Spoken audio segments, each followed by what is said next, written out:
Welcome back to the Pot of Greed. Welcome back indeed, guys, to another week of Yu-Gi-Oh fun in the... Actually, I was going to say in the sun, but it's raining outside. It's definitely raining right now. I mean, hey, the lights are on here. That's kind of like a sun. Yeah. Anyways, welcome back to the only podcast on the internet. Where we're the only people who cover Yu-Gi-Oh news, or any news for that matter. Yeah, the only other people are Yu-Gi-Oh News TCG, but they're not a podcast, so... Yeah, so they don't count. Anyway... Oh God, what if they start a podcast? We'll be screwed. Oh, we're out of business. There's no hope left. We should partner with them and make sure they can't. I actually would love to have Yu-Gi-Oh News TCG on Lock them into a non-compete clause. Yes. You can never have a podcast now. Well, they couldn't have one anyway because there aren't any others. Yeah, there are none. No one would have this idea except for us. Anywho, this week we have a very special guest in Matt Bell from Konami, or formerly of Konami. I think that'll be a really exciting interview, but we're going to get into that all after we cover this week's card game news first. So, got to do that, you know? But before we get to that, put your ones up. Yes, that's true. Premiere gang, rise up. If you're in the premiere, I'd love to have you. Make sure you like the video, say hi, all that good stuff, and consider becoming a channel member, of course. Right now, we're nearing 120 channel members. Just short. Yeah, for just $2.99, you can financially support the pod because... as you can see, 96 episodes in, we still have no sponsors. So, and if you subscribe today as a channel member, you too can help Paul fix the Pot of Greed. I'll send you a shard of it. That's unfair to the rest of the 119 people. We got to break it into 120 pieces and send it out. Break it and send it out to people. Wait, that's an interesting idea. Do you think people would actually want a piece? Everyone's been telling me, though, I got to glue it back together with the gold glue. So I think that's what I'm going to do. In case we don't do it, we could actually break this into 120 pieces. I could do that. I start buying new pots, for so hundreds of pieces to break them. Yeah, okay. Well, let's get into the news for the week.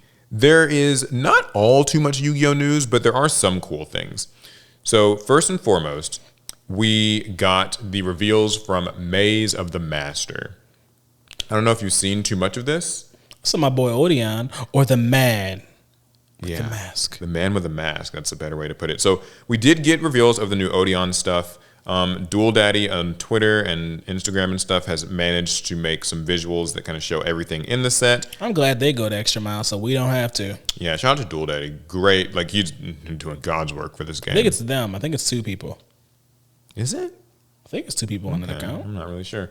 Well, anyway, so a bunch of Odeon cards. People were a little bit disappointed with the Odeon cards. They feel that they were not as seemingly, I guess, powerful as people wanted. Really? Yeah. I say that, but I did not read the effects. I've realized I'm such an art guy now. When I saw the post go out, I looked... very hard at every single card and did not bother reading their effects. Yeah, I already knew I was going to pick them up. Just to give the sort of basic gist of it, the man with the mask is obviously the card that represents Odeon. I always thought that was a really cool thing because now I think he and Ishizu both have cards that sort of have them in them. There's a few need a card that represents Marek. Yeah, and then also there's Merciless Scorpion of Serket. Anubis, I cannot actually read this. The Last Judge. So it's Judgment of Anubis. But yeah. And there's Divine Scorpion, Beast of Serket, Divine Serpent Apophis, Treasures of the Kings, which is the new field spell. The deck seems really consistent. It's kind of interesting. It's sort of about having spells and traps in your graveyard and stuff, so you can summon these monsters. But the main issue that people seem to sort of have with these cards is that they're designed in... I guess what I've heard described online as the TCG exclusive level of power. Ooh, Ashened. Where it's kind of Ashen, War Rocky, Mimigul, you can be more or less charitable with that. But basically it's not going to be, super tournament viable out the gate, or at least seemingly that's the case. However, I have a slightly dissenting opinion on that, which is that it's an anime deck. I don't think it has to be. When was the last tier time one. Has the premier Maze archetype been meta relevant? Yeah, I don't think ever. I mean, because they did like Gate Guardian and they did Flame Swordsman. And to their credit, those I think were well designed and interesting decks. Yeah, but they weren't. But they winning were not, tournaments. meta. And I think, And actually, not to say you can't win a game. I feel like there's somebody who pilots Gate Guardian about to yell at me for calling his deck weak. No, you can definitely win games with all these decks. yeah. So I thought it was pretty cool. I think that the card design of all of them is amazing. I still would like to do some sort of a cool little theme duel with it. I mean, just like Shining Sarcophagus, just like every other one of these decks, I'll be picking it up. I still am reminded of why, I think that these products, because also Kaiba gets the ABC XYZ Dragon support or whatever in here, and I sleep. it's like X Cross Cannon, Y Dragon Yearhead, and yeah. So anyway, I think these still would have been better as structure decks. I think it would have been cooler to show them that Konami way. doesn't like structure decks, clearly. Yeah, they seem a little bit more apprehensive about doing these structures, but either way.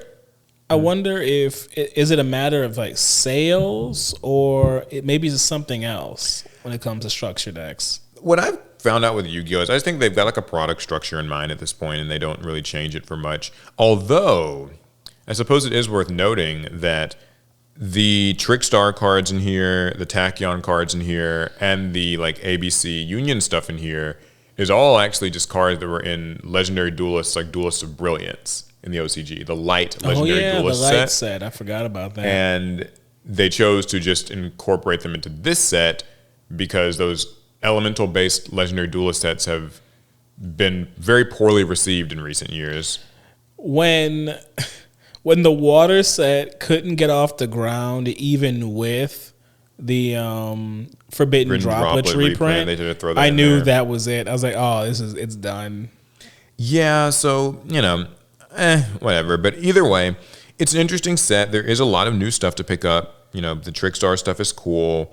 I know that Tachyon, people are pretty excited about Tachyon for two reasons. The first is if you're just a Galaxy Tachyon kite.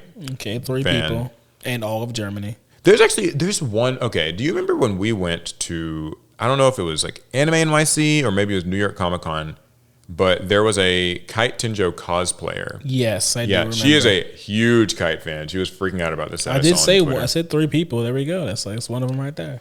But anyway, yeah, so outside of all that new stuff, there are a couple of interesting reprints. Oh yeah, I forgot to mention the other reason people are interested in Tachyon is because 7th Tachyon is their search spell that also happens to sort of power up the consistency of Ryziel. So yay for them. But I don't think it's going to be a bonfire situation where it's $100, but it'll probably be kind of high. If it's meta relevant, you'll get a price on it. There's also some Performer Pal cards in here. Perform Age. Are they Perform? Yeah, Perform Age. Wind Drainer, Cup Tricker, Fire Dancer, and Water Dancer. You mean Wind Dancer? That's the first one. This is Wind Drainer. Really? I assumed Perform those. Age Wind Drainer. Wow. Okay. Because it does have a It's- drain. I thing. assumed since fire was a dancer and so was water, I just okay, wind must be a dancer too. I was wrong. I'm a fool. There are some cool reprints. There's Atlantean Heavy Infantry and Marksman. A lot of Gladiator Beast cards. All the different heralds of Orange Light, Green Light, Purple Light. Oh yeah, we did get. I trying to remember why we're getting Glads. We did get support. I forgot. Randomly Lumina Twilight Sworn Shaman, although no other Twilight Sworns. That's the only one you would play in Light Sworns. That's true. Allure Queen actually gets reprinted along with her support cards, Allure Palace and Allure Dance. Wait, I thought we got the Allure support 2 sets ago. We didn't. We I think this is the debut of it.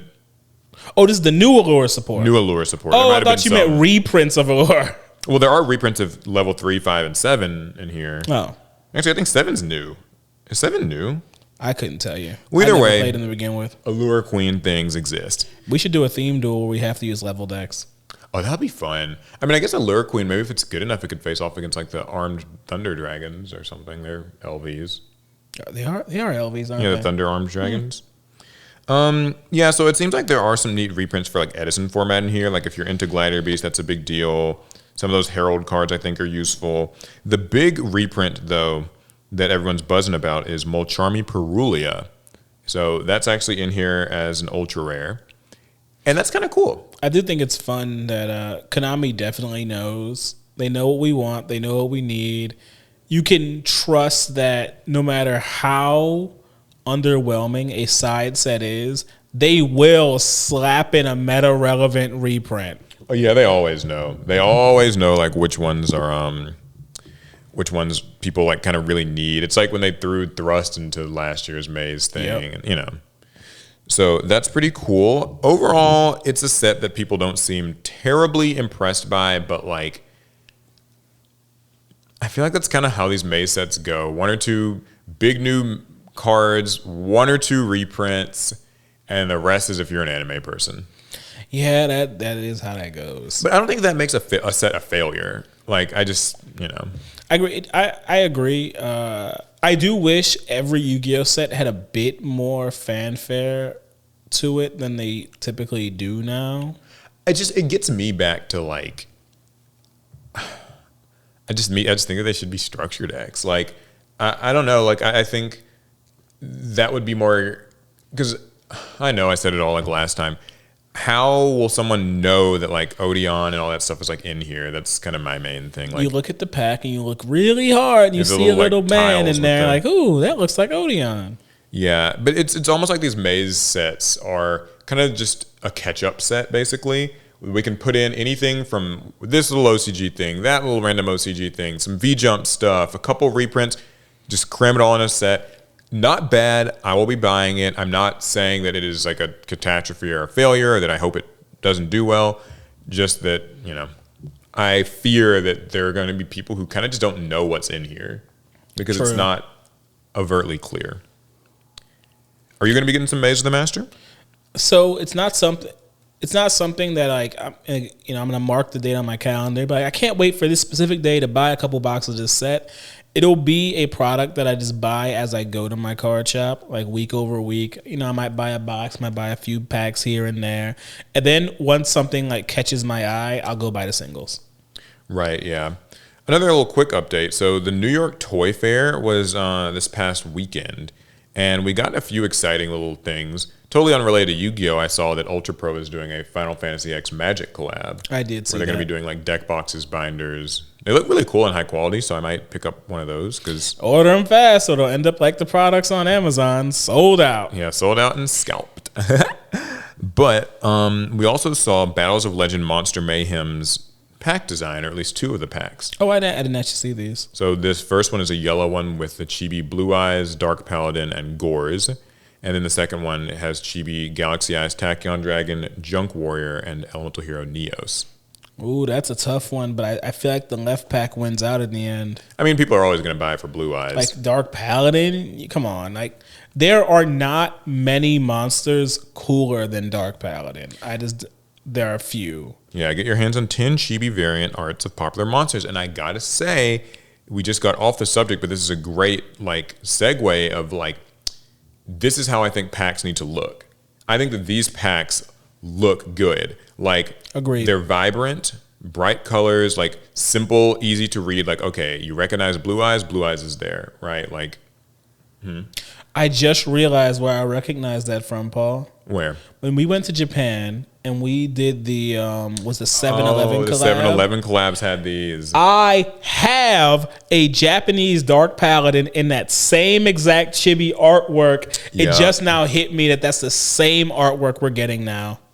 Yeah. I think they use these alt arts a lot it seems like in Japanese like promotional material, and now my Japanese copy won't feel as special. I suppose that's true. I think like what I'm finding is I know like not everybody maybe loves Battles of Legend, or they think that like I saw some people saying that like they don't care for these chibi alt arts because they're just like they look bad, or they think that they're like it's just so plain, but no one's forcing you to play them is my argument for that. Like, I mean, the collector in me says get one of each and call it a day. I mean, because these aren't like the most playable cards in the world, right? A lot of these are cards that you kind of can't use in the modern day. Yeah, almost none of them really. Neos can be thrown into a hero deck, since every hero deck runs a Neos now, so they can do fusion shenanigans. Blue Eyes, you can run the Blue Eyes. The rest of them, no. To me, it just feels like it's fun.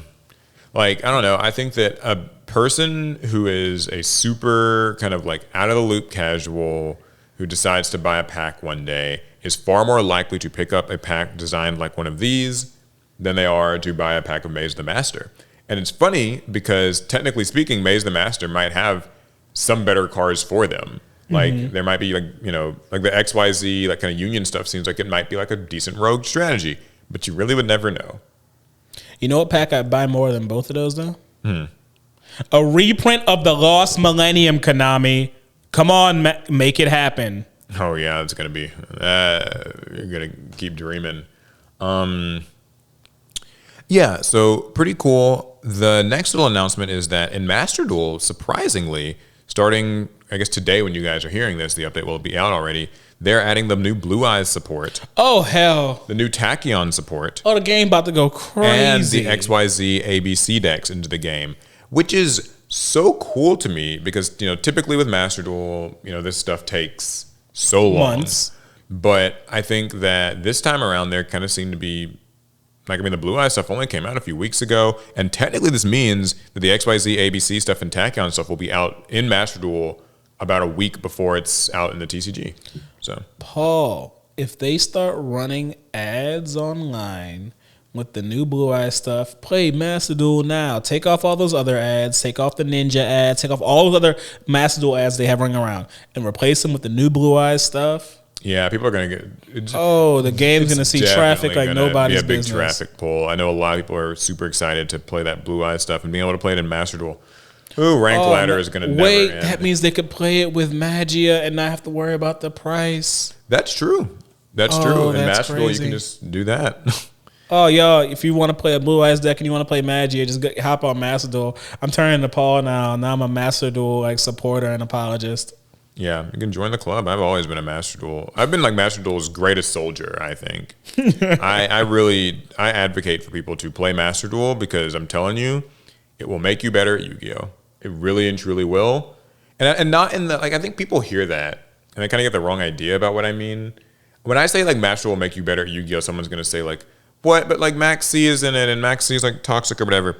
That's not really what I'm talking about. I'm just saying that like playing Master Duel, its automation thing seems like it's like a handholdy crutch. Yeah, you would think it's a handhold. And like it is, but more importantly though, I think that it just is a great way of teaching you the procedural steps of Yu-Gi-Oh!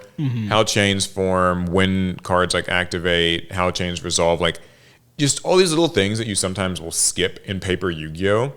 Like don't quite, like Master Duel never lets you break those rules. How much Master Duel do you think you have to play before it starts making you a better player? I mean, I guess that kind of varies from person to person, but I would say like even if you just play it for like, let's say you log on a few times a week, maybe not every day, but like 3 or 4 times a week, I think after like a month, you'll start to see a distinct change in how you like read card text and begin to like activate your cards and just visualize stuff in your head. Like, so you heard it here first, folks. After 1 month of playing Master Duel, you too can become Ryan Yu. Yeah, you can win a YCS. Win a YCS, win worlds. Yeah, it's something. So yeah, that's some kind of exciting Master Duel news. Other than that, though, I don't think there's actually too much huge Yu-Gi-Oh! Not that I've seen, but I did want to bring up one other like conversation piece that I've seen. Yeah, it's a little negative. Drama and controversy in the Yu-Gi-Oh! Community. You know, we're good for it around here. So Early Days Collection came out last week. Yu-Gi-Oh! Early Days Collection, Fire. The game. And it obviously got, you know, a little bit of buzz and excitement. There were people who were excited to go and, you know, relive their childhood. But what many streamers seem to be finding, and many viewers, people who bought the game, is that it's maybe not as fun as they remember it. Okay. And that's to be expected. I think what people are kind of finding out the hard way is that, let's be honest, a lot of your memories of Yu-Gi-Oh! Are of your favorite. It's okay. It's kind of like opening the LOB packs. Yeah. Where you kind of realize you remember Summon Skull and Celtic Guardian and like, you know, Heavy Storm or whatever, Pot of Greed. What you don't really remember is like when you bought the LOB pack and it just had 9 actually very weak, useless vanillas. It's like I said the other week, talking about Early Days Collection. You guys weren't there for it, but Paul was.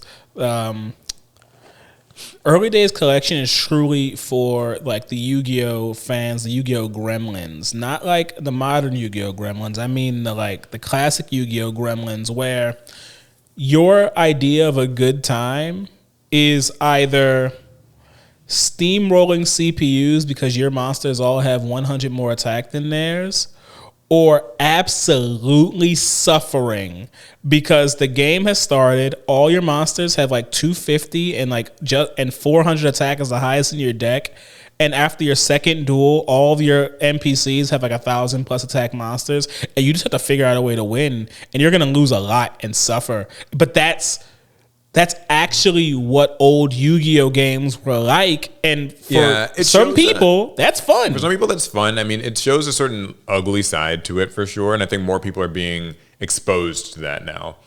Them games are hard. Yeah, a lot of them are hard, either extremely easy and grindy or extremely hard and grindy. And borderline cruel. And not borderline, some are just cruel. Yeah, a lot of them were cruel. You have to like slowly level up your like deck power level or whatever, and like your duelist rank, so you can put certain cards in there. Not easy. Yeah, it's a bit of a mess. I played some Sacred Cards on stream. Great game. Had a pretty fun time. I genuinely did. My gripes with that game are that I think what people are finding is that a lot of those old Yu-Gi-Oh games, like basically the first 6 games or so in that collection, are really damn near identical. And that's kind of my issue with it, is that they're all very samey games. None of them really quite follow the rules of the TCG, so if that's what you're looking for, you won't find it. You're going to randomly have your level 7 monster get destroyed by something with 300 attack because of like a type, alignment thing that the game doesn't readily explain to you. I love that. It really doesn't either. Yeah, these old games do not explain it all that well. Boy, I made a Blue Eyes White Dragon, and I'm thinking, okay, now I'm just gonna like run through my opponent. I hit a monster in defense position, and my Blue Eyes died, and it was like this little 300 attack thing, but my Blue Eyes is light, and that thing was Shadow. Yeah, whatever it is that beats. I think it was Shadow. And so also what you kind of end up finding is like with these old games, because they were so like old and kind of rudimentary, they just didn't explain that stuff. Yeah, like they didn't. And also like the menu space is very limited because it's like designed for this old Game Boy screen, so you can barely see they barely write anything on the screen because they can't fit it. Yep. I think that something that would have been nice for this collection would have been, and there are quality of life features, but something nice would have maybe been like kind of going in and like just kind of resizing UIs a little bit. I know that would have taken a lot more work. But I think it was sometimes for me like hard to read card text and like kind of just mentally process the field and stuff. Some things were downright horrible. I remember playing through the Sacred Cards, and you would click on a card to read it, but the text wouldn't appear. You would have to like click again for the text to appear. And it's like, why didn't it appear when I clicked on it the first time? Because for some ungodly reason, like the text just got pushed to another page. Yeah, it was very weird. And then also, there are quality of life features, like I said. They have a rewind ability, which is a godsend. You can rewind up to a minute just long. Win. You need it in the harder games like Reshift of Destruction. Sure. Lord, Reshift is wrong. Yeah, you can rewind up to a minute. And so basically, like, it's really good for when you inevitably find out that something has like an alignment that just beats yours and you didn't know about it because, like I said, the game's not telling you. It doesn't. But that's the fun and pain. Yeah, see, and that's the thing. Because what you're getting at is the crux of it. It's fun if you're a masochist, obviously. You gotta like that chaos. But also, like, it's kind of one of those things where as a kid, I think we had more patience for that sort of stuff. Like just because like your monster... We didn't have anything else to do. You didn't have anything else to do until your parents are like, here, just shut up and play this game. And you attack this monster and it kills your 550 attack monster. It has 400 attack, but like it's some alignment thing. You have no clue what it was. But as a kid, you almost didn't care. You just summoned another thing next turn and just kept pushing and mashing A until, But like when you are playing these games as an adult, you kind of want to like progress and just see what's happening in the story, and you have to kind of deal with these more tedious elements. But I think the rewind feature helps with that. Now, how long did you play Reshift of Destruction before you realized your life points didn't go back to like 8,000? Oh, no, I was playing Sacred Cards. People were telling me about you didn't play Reshift. Okay. Yeah, I know. I've heard that Reshift is brutal. It doesn't restore your life points and like all these things.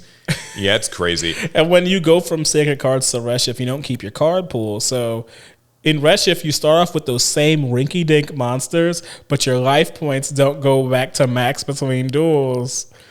So like if you can win a game, but if your opponent hits you for most of your life points, you're gonna have to go back to your room, Chief, and no. Here's something cool. Get your life points up. They basically added cheat codes. You can automatically max out your duelist rank, your deck power. You can actually gain like infinite copies of all the cards, all in the menu. I did not see that. Yeah, it's a thing in the menu of early days. I don't know if you've been playing it, but yeah, like it's the menu. I did not see that.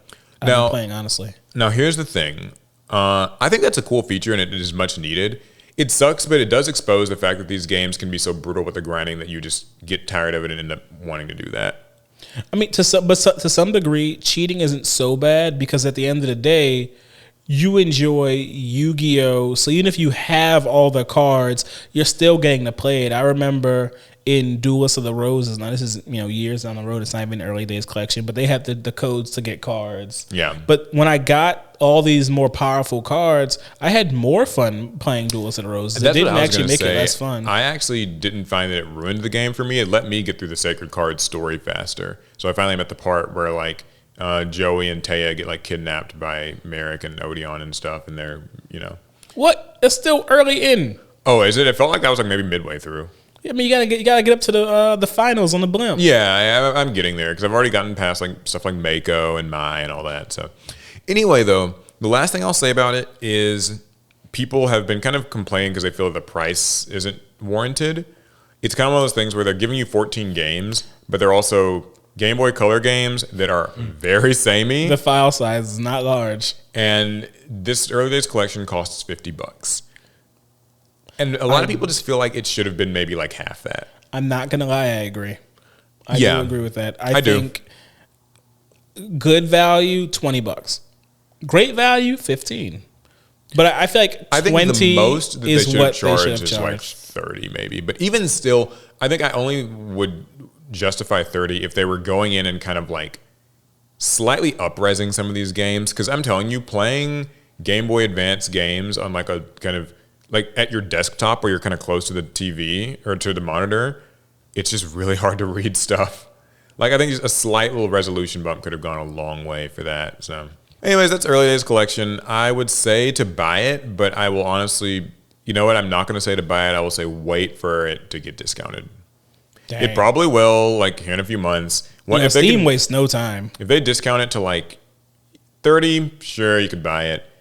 Anything less than 30, definitely buy it. But like anything more than 30, don't. That's like the general thing. Unless you're the type of person that Alec described at the very start, where you know this is your thing, then sure. I like to suffer. Redshift is a little much, though. I think that's all the Yu-Gi-Oh. So on to general card game news. Of which there also, I don't think, is all that much, but you can tell me. So I did see that Magic the Gathering was showing off their new Spiderman booster set. This is part of their Universes Beyond set or series. This is not a secret layer. This is a full set dedicated to the web-slinging hero himself. So question, is the Spider-Man set part of the Marvel thing or is it its own thing? When you say part of the Marvel Well, because I know they're doing like they did a Marvel secret layer. Yes. And they're also doing a Marvel set, correct? Yes. This is not that set? I believe this is the Marvel set. It just seemed like there was a lot of Spider-Man. It was like only Spider-Man, though. Yeah, this set is only Spider-Man. So then there's going to be another set that just got more general Marvel stuff? They have not announced that. Or at least I haven't seen that. Someone in comments will know. My understanding was when they announced the Marvel collaboration, there was going to be a secret layer, and then there was going to be one booster set. And that seems to be Spider-Man. Now, there might be more in the future, but those are the only ones I knew about. All right, well, what's up with these Marvel? Any cool Spider-Man cards specifically? There's definitely some cool Spider-Man cards. Like any Universes Beyond set, you can expect a play booster, a collector's booster, bundles, and scene boxes. Yeah. And the scene box actually gave us a good look at 6 of the new Spider-Man inspired cards. Okay. And they make a connected artwork. We have Venom, Deadly Devourer. We have Grasping Tentacles wielded by Doc Ock, the evil inventor. We have the pumpkin bombs thrown by the Green Goblin Nemesis. That's a weird way to put it. Green Goblin Nemesis. He is Spider-Man's nemesis. And you can see that these cards, they they run the gamut of colors and color combinations. Yeah. We can see that there will be a symbiote, like kind of archetype and strategy. This Venom card works with other symbiotes. The Green Goblin actually works with any goblins in Magic, and there are quite a few cool goblins. I think Doc Ock works with artifacts. Yeah, he works with artifacts, and that's nothing new. There's always going to be something that works with artifacts. And the only one I actually haven't really read is Spider-Man himself, but he seems to use stun counters, which is always fun. Yeah, okay. But they also showed off. He's like shooting web. Yeah. Stun counters. So, he'll stun you with his web. So we got to actually see the play boosters box. We got the Spider-Man himself. It gives you a breakdown of what's in the box. But I don't know my Magic the Gathering sets well enough to know if this is actually different. We see the collector's boosters featuring Spider-Gwen or Ghost Spider, if you know about that. Yeah. Down here we see they will have their bundles. That's Spider-Man and Venom. The scene box that has all these cards that I just talked about in it, so you can get them all in one go. And of course, it comes with booster packs and stuff, so it's not just those cards. And then they said, how about welcome decks? So tell me about that. Yeah, that was a bit of a surprise. So the picture is up. I don't know where the picture of the welcome decks went, but I can talk about them anyway. So swing by and learn how to play Magic with Spider-Man themed welcome decks. Welcome decks will arrive at WPN game stores and are available for new player events while supplies last. Each box contains the following: 2 30-card half decks. Of the half decks, one will match the welcome deck box. So when you pick out your box, one deck is guaranteed. The other is randomly inserted from among the other options. So essentially, you have a random matchup in every box. You know what one deck is, you just don't get to know what the other one is. Cool. Then you have 2 reference cards and a deck box, which I imagine is that kind of cardboardy deck box thing that kind of similar to what the Commander decks come in. Yeah. And then they showed off the pre-release pack, which I thought was fun because it's just Spider-Man's chest. Yeah. It's an iconic chest. I just thought it was a funny design. Yeah, I mean, cool. I like what I see. I can't say that I'm the biggest Spider-Man, super devout fan, but I've liked what I've seen of it. You've seen every MCU movie. Oh, no. I haven't even seen every MCU Spider-Man movie. I never saw Homecoming. Me neither, actually. But I did see Far From Home and No Way Home. I did too. Fun, I did too. That still makes you a super fan. Yeah, and all of this releases in, I lost a month. I think it's September, but okay. So this is further down the pipeline than Final Fantasy is. And I could just be completely wrong on that, but I could have sworn sure it's so somewhere. It was on here and I scrolled and lost it. But I think it comes out in September after Final Fantasy. That is the biggest, or not the biggest. That's the next big Magic the Gathering release. So Digimon had its special booster 2.5 release, and I don't report every Digimon release to you guys, but this one's special. You know why? Okay, why? Because this set catches the Western world up with the Japanese Digimon card releases, where our next main set will release at the exact same time as Japan's. Okay. I feel like it's my duty to report what's happening with this convergence to non-Digimon players, because for a lot of us, we play games that are, they're made in Japan and then they're shared with us in the West, and we usually have to deal with time lag and all the annoyances that come with it. And for years, we said, or some people said, not everyone, Yu-Gi-Oh can't sync up with Japan. It's logistically impossible. It can't be done. Otherwise, they would have done it by now. Well, here's some evidence to the contrary. Bandai doesn't do it with all their games. They're doing it with Digimon, and it's kind of going just fine. It did require restructuring of sets. They had to take 3 sets of cards and then split them into 2 to help catch the West up with the East. And it did lead to some pretty crazy ramping in power, and a lot of strategies came out all at once, so people's heads are kind of spinning as far as all the new cards. But they also released an announcement for a ban list. And in the case of Digimon, we get ban lists like once a year, which in like if this were Yu-Gi-Oh, people be frothing at the mouth and dying if we got a ban list only once a year. Oh yeah, they really would. Can't imagine that. But Digimon's been really like kind of careful with their ban list, so we don't get many of them, and they don't do a whole lot. But given the sheer amount of cards that just released in this game, and now we're moving into the converged format where us and Japan are playing the same cards at the same time, I think a ban list is sorely needed. Okay. The power creep that Digimon gets demonized for is very real, but I feel like a lot of our older cards have been running the format to such a degree where newer strategies just don't get to shine or do anything. I predicted this a long time ago when I heard about Special Booster 2.5. I was like, I bet we'll get a ban list around when that set released. Well, we got the announcement of the announcement. I think they said March 18th is when the announcement of the ban list is going to come out. And then on March 28th is when we're going to actually have a ban list. And so now we're moving into completely uncharted territories, a new format, and we're using the same cards they're using in Japan. We don't get any advanced like information or notice. We're going in blind, and that's actually kind of exciting. Yeah, I'll take your word for it. I mean, I know as a Yu-Gi-Oh player, you're just used to always knowing what's going to be good before it comes out. But like mystery's fun too.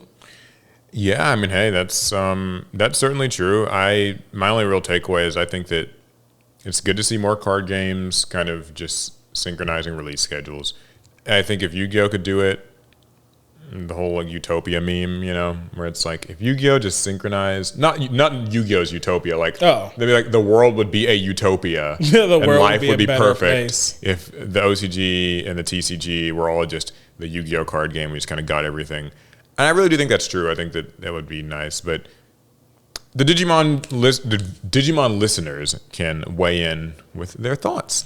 Yeah, as far as Yu-Gi-Oh is concerned, it can't be done. It's logistically impossible. And that leads us to our interview with Matt Bell, the special guest for this episode. He's got a lot to say, but we will introduce him formally, in that section. So thank you guys for listening and enjoy the interview. It's very insightful. We will be learning a lot, not just about his time at Konami and some of the, design challenges and like kind of event he's planning. He's not just stuff. A former Konami employee. He's a gaming guy in general. Yeah, so we learned a lot, and it's going to be cool. So, yeah, thank you for coming on. Yeah, thank you so much for having me. Really looking forward to this. Yeah, let's get into it. All right, Matt. So we know why we want to talk to you, but our audience, even with the intro, they probably still wondering, well, who is Matthew Bell? Tell the people what you have done for them. What if it's actually not even Matthew? What if it's just Matt and you just assumed that? I did assume. I get called Matthew when I'm in trouble. Like that would be like a HR issue or something from like my parents. But yeah, I usually just go by Matt. You should change it. For those of you that I've not crossed paths with before, I worked for Konami Digital Entertainment Europe for just shy of 10 years. It's about 9.5 years. I was the European product manager. So my job was to essentially take things from the concept, so basically a spreadsheet, and could get that all the way to a finished product that was going to appear on the shelves. During my time there, I worked on game design. I worked on things like the Forbidden Unlimited list, new set design, products. I worked alongside organized play to sort of help them out. I worked alongside marketing to give them ideas on some assets and things that we could use and assist with that. I kind of was integrated with all the departments like logistics. So how do you get the cards from the factory to where they need to go? Do you have all of the correct markings on your packs, like barcodes? Yes, I had to make barcodes for all the Yu-Gi-Oh products and stuff. So there was basically all parts of what goes from an idea to actually execution is what I was responsible for while I was at Konami Europe. That's actually insane. That's so many, many tasks, and a lot of different tasks. You're really like a jack of all trades as far as like Yu-Gi-Oh is concerned. I feel like the best place to start with this would probably just be, I think, Speed Duel, because I feel like, at least for me, that was a format that I obviously really like, and also I know that you kind of had a lead part in just designing and implementing a lot of it. And we followed Speed Duels from like its launch all the way until its untimely end.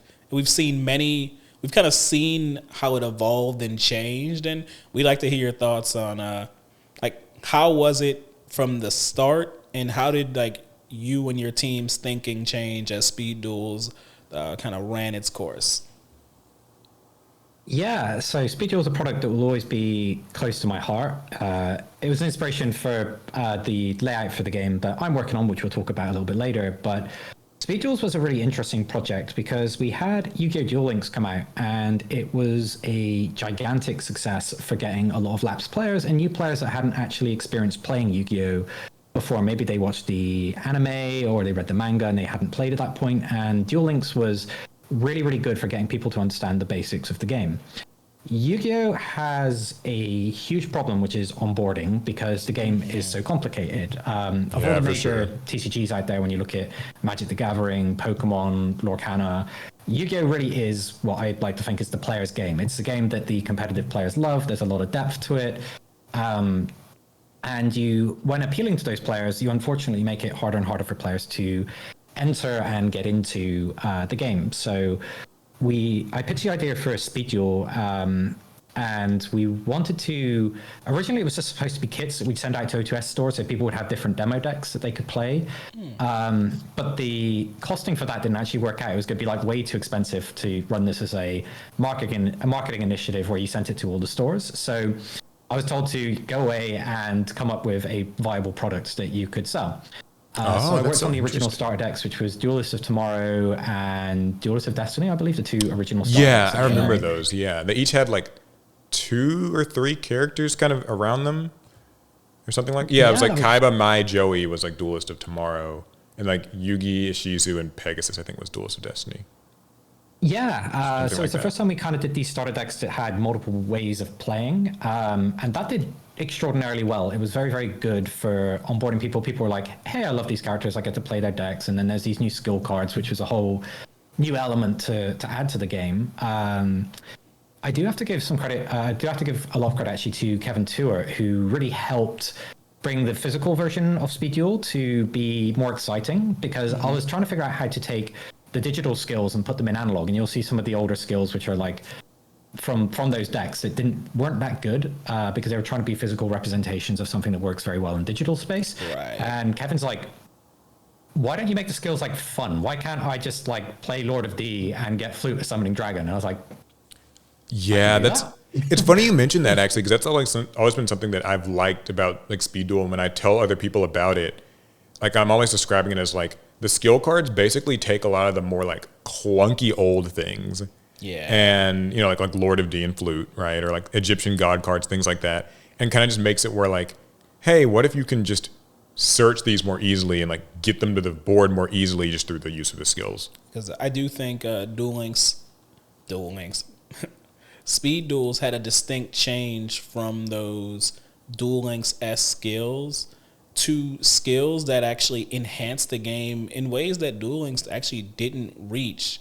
I liked when we started building skills around these old vanilla monsters. They didn't do anything, but when you had the right skill, all of a sudden Serpent Knight Dragon is a real viable monster. Yeah, so that was something that I was always very, very keen to do with Speed Duel. It was about the fantasy of Yu-Gi-Oh! Like, you had a lot of these old cards in our collections that we adored that were completely unplayable in Advance in their entire lifespan. So things like Perfectly Ultimate Great Moth, Serpent Knight Dragon, Lord of D, Flute of Summoning Dragon. Dragon Cooler, that skill, I think, was probably the benchmark of what is fun in Speed Duel. What is the fantasy? It's like, hey, I'm going to get my flute and I'm going to summon 2 blue eyes. It seemed incredibly overpowered and fun, but it's like you get to take this really nostalgic play in the starter decks that never happen and make it so people get to have that experience where it's like, I get to drop big dragons. I think the other skill that was like really successful in those decks that I was happy with was Mai's the Harpy, I forget the name of it, but it basically, if you had a Harpy Lady or an Amazoness, you could show one to draw a card. Tribal Synergy, I think. Tribal Synergy, because it was trying to find a way to...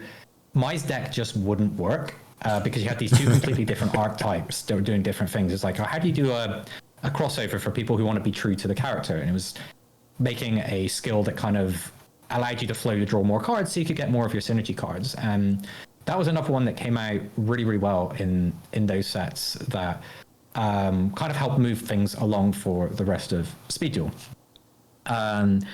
Then we went to the booster pack model, and I will admit this was a bit of a disaster. Yeah, I was going to ask about that. I'm glad you mentioned it, because I wasn't going to mention it because I didn't have the greatest opinion of it, but I'm glad you did. I mean, just to quickly like get out our little experience with it, and then you can probably fill us in on a lot that we might not have known, is just like when I first saw that Speed Duel was doing booster packs, I was kind of interested because it's like, well, it's sort of a small scale booster pack, and you know, assuming that like cards kind of still have a rarity distribution, it might be sort of fun, and it's like the packs are cheaper. But I do remember pretty quickly realizing it's like, this is kind of a tough sell because like it's old cards, like very old cards kind of being resold to you. And for me, it was all about that winged Karibo. Sphere Karibo. I couldn't pull it, but I had like 1,000 in my collection, and it was making me angry. Yeah, that's completely fair. I understand that. So originally, the Battle City box set was how I wanted to do Speed Duel, but we had a lot of data and stuff from booster packs that was suggesting this was a viable model. It was trying to find ways for, first of all, that it was marketable and that it remained an entry-level product, which is why the controversial rule of you have to have Speed Duel stamps on your cards. That was twofold. Like, it was so that whenever a new player sat down and they looked at their opponent's card, they'd know it's Speed Duel legal without needing like a big sheet of all the legal cards, and it was easier for judges. The other thing is there was like some business decision behind that where it's like, well, the secondary market, people are just going to go back to that and buy stuff for Speed Duel. If I reflected on it, it's probably the format probably would have been bigger, but the product lines probably wouldn't have existed had we done it a different way.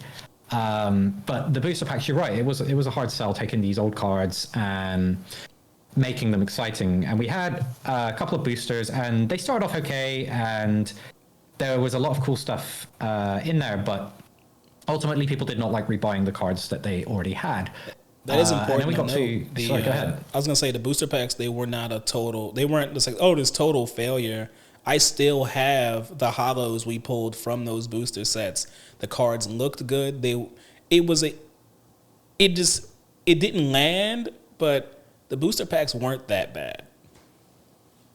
They were a good price point for what they were, and it just didn't quite hit with the players. And we also had another problem with Speed Duel. So the idea was to onboard new players to the game, and once they learned the basics of Yu-Gi-Oh, they'd eventually go and buy some regular products, and maybe they start playing Advanced Constructed as well.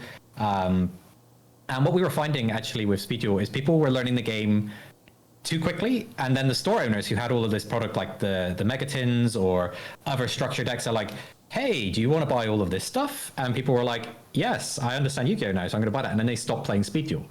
So it was almost like, would you say it was like, it was meant to be like an onboarding thing, but also its own format. But I guess the issue was that like people were just doing the onboarding, and then that was kind of it. Yeah, so that was the thing. Is I wanted it to be a viable, like, hey, we're just going to stick to playing Speed Duels, or we're going to keep this as a support format, and then the other option where it's like people do transition into regular Yu-Gi-Oh with a good understanding of the fundamentals of the game. And we were very good at that part. And obviously you can't blame store owners when they start saying, well, we've got all of these other Yu-Gi-Oh cards that I'm running a business. So if you get the game, maybe you should be buying this stuff. So people would transition. And then there was a lot more people playing Advanced Constructed than there was Speed Duel. So it was this kind of natural progression. So it was successfully doing the thing that we wanted it to. But that also started essentially meaning the number of players in Speed Duel was going down. You get people that would come in, then they would transition over to Advanced Constructed, and then the number would go down again for the actual players. So it was getting more and more difficult, and the boosters were not performing as well as we wanted to. And there was talk about sunsetting the project, actually, and it was like, okay, you get one more. Do you want to do it the way that you originally wanted to do it, which is the Speed Duel Battle City box set? And I was like, all right, this is going to be the love letter, and we're going to put this together. So the idea was get a group of friends, everything I need to play is in the box. No booster packs, no randomization. Well, we did end up with a little bit of randomization of like promos, but they weren't necessary for the playing experience. And basically, I poured my heart and soul into like recreating Battle City and trying to find ways to make all of those really awesome monsters viable. Things like Serpent Knight Dragon. Actually, making that a viable card was fun because it's like basically I have this cool card in my collection I never did anything with, and now it's doing something. So the Battle City box set actually came out after I left Konami, interestingly. So I never got to see like the sales numbers for it, but I can kind of interpret that it went really, really well when they reprinted it and then continued the box set model over a couple of years. But I think that's when we really nailed it, was with that. Yeah, And I was gonna very say that was like, I think that when they transitioned to the box like structure, Game changer. I think that was like, because we've made a lot of videos with the different like Speed Duel Battle City, Speed Duel GX, like the Duel Academy ones, all the ones that came after it. They've always been really successful videos. It's been fun because it is a good sit down around the table product. And I remember thinking to myself, I was like, man, this is what Speed Duel should have been from like kind of day one, like basically day one. It was so good. So it's interesting to hear that was sort of your original pitch. Like, it's a shame that you weren't there to then ride the hype, because we love that product. I actually collected all of the Speed Duel box sets. I keep them for whenever I can get a group of friends who haven't played Yu-Gi-Oh in a long time. I'm really, really glad to hear that. I actually do still get people DMing me saying that they really loved it. And I ran into some guy in the UK when I was in Sheffield. He had a store and he was selling lots of Pokemon cards. He had some Yu-Gi-Oh cards, and I saw he had the Battle City box set and got to talking. I was like, oh yeah, I designed it. He goes, oh my God, being my friends, we love that. That's like how we play Yu-Gi-Oh now. So I was like very grateful to get that kind of feedback and sort of understanding that we really captured the fantasy of Yu-Gi-Oh and that arc of the TV series for people to just sort of sit down and play. Originally, it was going to be called the Battle City Cube, but because the cards aren't perfect squares, it turned out that making the packaging for that was so much more expensive than the rectangle.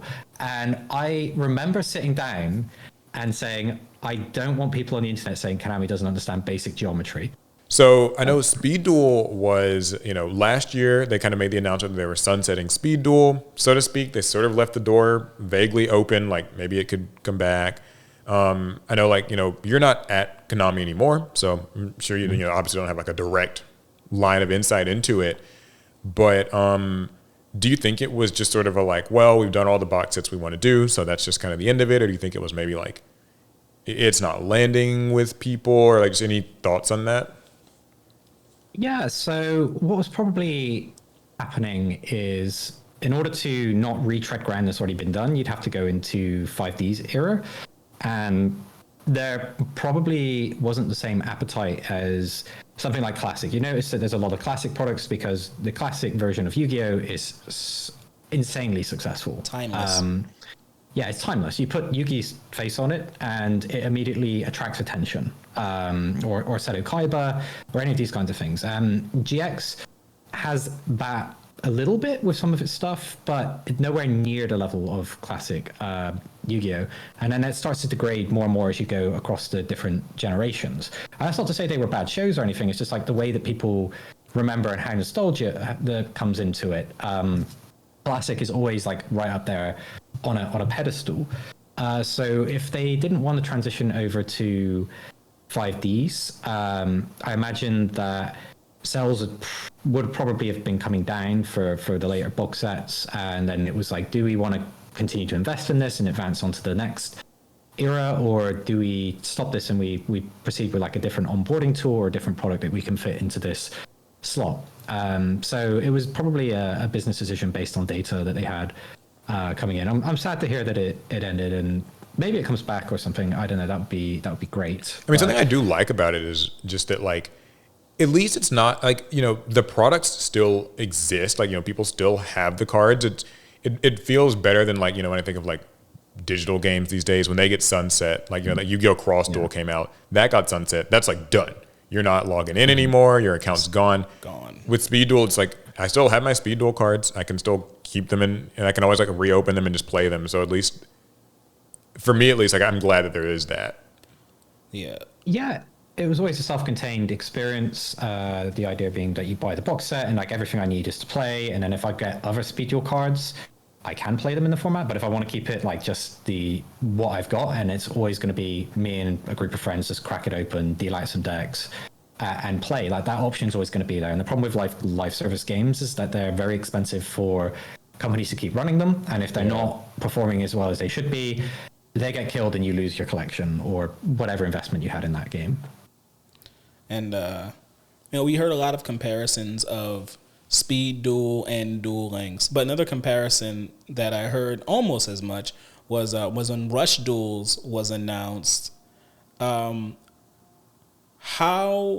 was there any like cross pollination between Speed Duels and Rush Duels? Because while they're very different, there were some I similarities. know it's like those similar names. Probably, I feel like wasn't great. I always imagine like marketing wise, that's like kind of could cause like some consumer confusion. But that also might have been after you left as well. Yeah, and I know there were like there'd be probably fans who were like, I don't want Speed Duel because like like a common thing I would hear is like Speed Duel's existence is why we're not getting Rush Duel, which I imagine it's not nearly that like. I also cut heard and people dry. refer to Rush Duel as Speed Duel and vice versa because the names are just so close.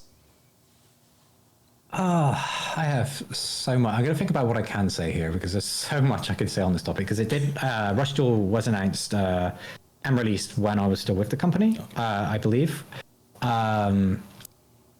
And basically, Rush Duel was made to appeal to the Japanese market, and they wanted to put their development team directly onto something that was catering towards onboarding players into Yu-Gi-Oh! And essentially, they ended up creating a separate game entirely because they figured that would have the best chances of success in their markets.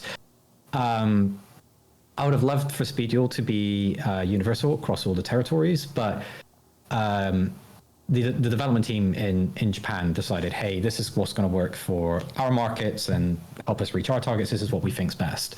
So they released Rush Duel, and it would have caused a ton of confusion to then release that in North America, Europe, and the other territories, where you've got these. Well, one's basically a completely separate game, which is Rush Duel, whereas Speed Duel, you could play that in Advanced Constructed. I mean, we know that wasn't going to end well, but you could do it. But with Rush Duel, it was completely different. So it would have been very weird messaging and a hard sell to distributors and stuff to sort of say, yeah, we've got these two onboarding products. One is a completely different game, and then the other is sort of more aligned with regular Yu-Gi-Oh products. So it would have we call it cannibalization or product cannibalization. Yeah. When you put out two things like the Secret Forces and Secrets of Eternity, and then one set is so clearly better than the other, and they both release in the same month. Everybody just spends their money on the Secret Forces, and then Secrets of Eternity kind of looks a little bit sad because you just put those products right next to each other. That is my favorite Yu-Gi-Oh example of cannibalization. Yeah, there's definitely been a few. Oh yeah, there's definitely been a few over the years, for sure. Let's see. So, I mean, I guess pivoting a bit from just the Speed Duel topic, it always feels like, Konami EU, and I think it was like this probably when you were there, even more so now, has always kind of felt like they've been very proactive with like so many things around like event coverage and, like the way that like YCSs are kind of presented and like the results and stuff are shown. It seems like the experience feels so different than what North America is like. I don't know that, like... I felt like you guys had more freedom than they had maybe in North America, but that was just from the outsider's point of view. Yeah, and I imagine that, we probably can't get into like super duper specifics, but what do you feel like maybe it just informed what was like the culture of working on YCS events, working on commentary, working on like the coverage of them that you think made it go as well as it seems like it has on that side of things? I guess in order to answer that question, I need to talk a little bit about the foundation of like what became the new Konami Europe team. Oh, by all means. A long time ago, the European headquarters was based in Frankfurt, Germany, and there was essentially a decision made to move that headquarters to Windsor in the United Kingdom. And a lot of people that were involved with Konami decided they were going to stay in Germany. the country has really good benefits. So a lot of people are like, I don't need to move, actually. I'm quite happy here. So we came over to the UK. The only staff that came was myself and my two bosses.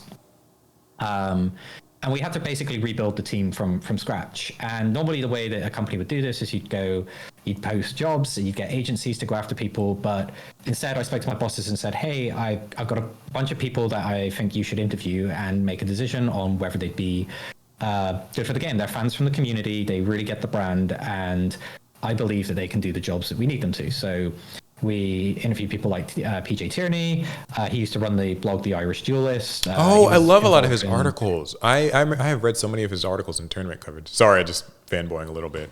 Name I recognize. Yeah, no. PJ's a really great guy, and he used to do like a lot of the banners. So you come to events, like the artwork and everything was like being done by PJ.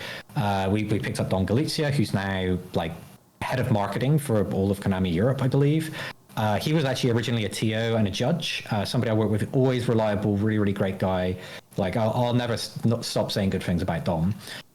We picked up Dom, we picked up Mike Hooton. He was head judge for Yu-Gi-Oh for a long time back in the Upper Deck era. And was just always one of those people where you had him on the team, you felt more confident just by virtue of having him there. And essentially, we took this really, really young team that had very little corporate experience, because it would have been easier to grab people that got 4 or 5 years experience, but they got Yu-Gi-Oh! And that was the key thing. So we brought them all on board. And then when it came to making decisions on banners or things like game mat designs, like Ordeal of the Traveler, that was a program that I originally came up with as a reward to everybody, to the people that went to every YCS, but scrubbed out. Like, do you get something for your loyalty of basically attending all the events and helping making it the weekend that everybody wants to come back for? And Dom was like, I completely get this. And the first Ordeal the Traveler game out was the Dante one, which I believe is on the secondary market still extraordinarily expensive. Yeah, I know. I've seen that thing on eBay. It is very, very pirated game mat as well. People like trying to print their own versions and sell them as official. But that being able to put that composition together or something was because Dom got Yu-Gi-Oh! He loved it. He knew what the players wanted. We kept making decisions like this, and then coverage. PJ was instrumental for setting stuff up and making adjustments to like the way the written coverage was, the page layout, the European webpage all was done. I remember actually that like that for the longest time, like the EU Yu-Gi-Oh website just looked better than the North America one. Like, there's no other way to put it. Like, the North America one is, I know they've kind of since it's changed it now, but like up until like just a few years ago, I remember it's like, man, this looks like this like early 2000s website. Like, it's so old looking, but like the EU one was always like just more like modern. I guess I don't do too much like web design, but like yeah, it just looked so much newer. But sorry, anyways. Yeah, and like PJ was like really big on that. Like when we did the Noble Knight showcase, I nearly broke PJ because originally it was going to be translated into a bunch of languages, and he's like, "This is too much. You need to reduce the scope of this project." And I was like, "Okay, let me sort that out." But for people who are unfamiliar, the Noble Knight showcase was we took artworks for the Noble Knight cards. We used like high res stuff, and then we were just showing like really basic combos you could do with the deck. And it was basically our way of like previewing new cards for the theme because I was a huge fan of the Noble Knight, so I worked on quite a few of the cards that was in there. But like PJ was like really, really good at that. And eventually, when we got to streaming, we decided after 2013 we wanted to do a lot more with Twitch and general live streaming. I think esports was kind of all the rage at that point.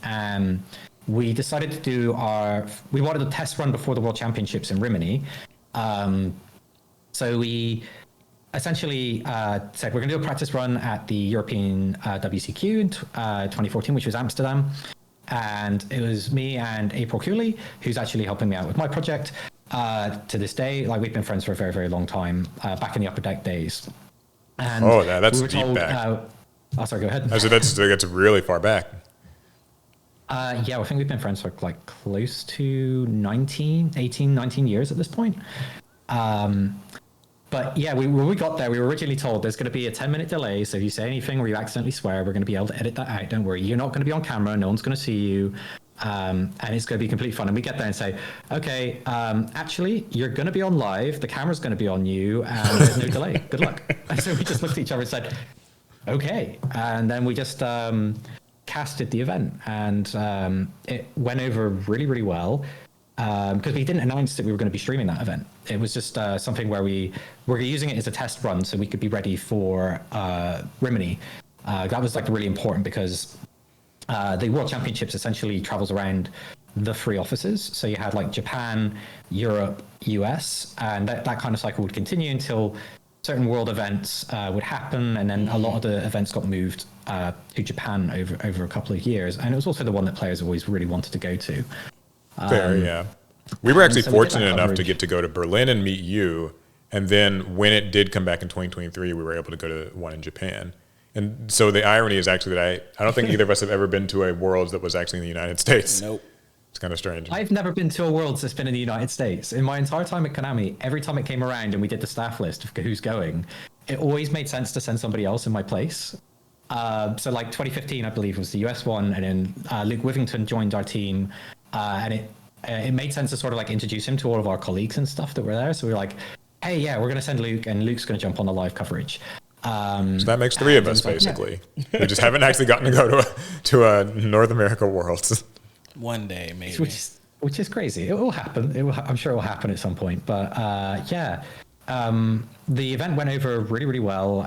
We got a lot of really positive feedback. We learned from some stuff that we wanted to do extra. And then we had World Championships Rimini, which we had myself, Jason Garber-Meyer, Jarrell Pro-Winston. Jason's good. He's really good. Mm-hmm. Yeah, we flew him over to come cast in Rimini, and the guy's great. When you talk to him, he's actually really, really funny in person as well. So I haven't spoke to him in a while. But yeah, we had him in Jarrell, and that was like really, really good. We had like the stage where we did our casting. We had Jessica Villarreal. She was doing hosting. We made it look like a real stage performance, and we had this. That kind of shifted what the World Championships for Yu-Gi-Oh looked like, even to this day. That was kind of we had this small team, and we set up like this big area for public events. We had the Zexal Museum, so basically that was a project I worked on. You walk through it, and then there was these screens up, and we got from I'm trying to remember the company that manages the Yu-Gi-Oh anime in North America. Oh my god, I know the company. It's just to the tip of my tongue. But yeah. Based in New York. I'm just trying to remember. Yeah, 4K Media, or is that them? Yeah, 4K Media, I think it was. Okay. And they sent over like all this really great footage from Zexal. And the reason we went very Zexal focused for that World Championships was because in Italy, everybody was going mental for Zexal. The numbers concept hit, and like every kiosk, so in Italy, like every block will have a kiosk, which is a small shop that's selling sweets, drinks, and then like collectibles like sports cars. And we got Yu-Gi-Oh essentially into all of those because Zexal was doing so incredibly well. So we themed that World Championships all around trying to get all the number monsters that had been revealed at that point and were legal in the TCG on some form of branding. So it was like on the postcards that you got, it was on some of the game mats, it was like on the banners around the venue. And we had this Zexal museum where you'd walk through and you had like all the cards laid out that were important for that episode. So like the very first episode of Yuma versus Shark. And then like all their cards were laid out, and you'd go through and you'd see all these scenes. And in the center, there was these big banners for like all the Utopias. And it was just a kind of a cool exhibit that Kazuki Takahashi walked through with his wife, and I got feedback later that he really, really liked it. And I was like, that's actually really, really cool, because I was not expecting that. Oh, see, that's so awesome to hear. Oh man, I wish I could have met him. I don't think that I would, if just the idea of like, you guys' idea becoming like a thing, having this Zexal exhibit, and then like Kazuki Takahashi sees it, and he's like, man, he liked the thing that you did. That's just anyway. Yeah, I never got a chance to speak to him. So we had very strict rules in Konami, which was you are not under any circumstance to bother him. If he comes and talks to you, that's fine, but don't go over fanboying or fangirling, because he just wasn't that kind of person. He liked to keep a very private life. So like we were always like very sort of like respectful of his privacy with that stuff. So I never got a chance to talk to him. Although at the end of Rimini event, before we did the award ceremony, he decided to voluntarily go up on stage and like thank all of the players that came to the World Championships. So he did that, but he didn't want to be recorded. So they had people basically ask the audience please don't record this. He doesn't have to do this. He's came on vacation to Italy and decided to show up to come, and he wants to thank you. So just like be respectful. So we couldn't say that on the stream. So me and April were sat essentially just trying to buy time, just talking about different things for the event and talking about, hey, this is us setting up for the award ceremony. We're getting the stage ready and stuff. And he did his announcement. Okay, of course, everybody's like really clapping and stuff. It's like, what's going on behind you? It's like, don't worry about that. We're doing this like thing, and then he finished and he came off the stage and we're like, okay, yeah, we're going to be getting onto the stage to do the awards.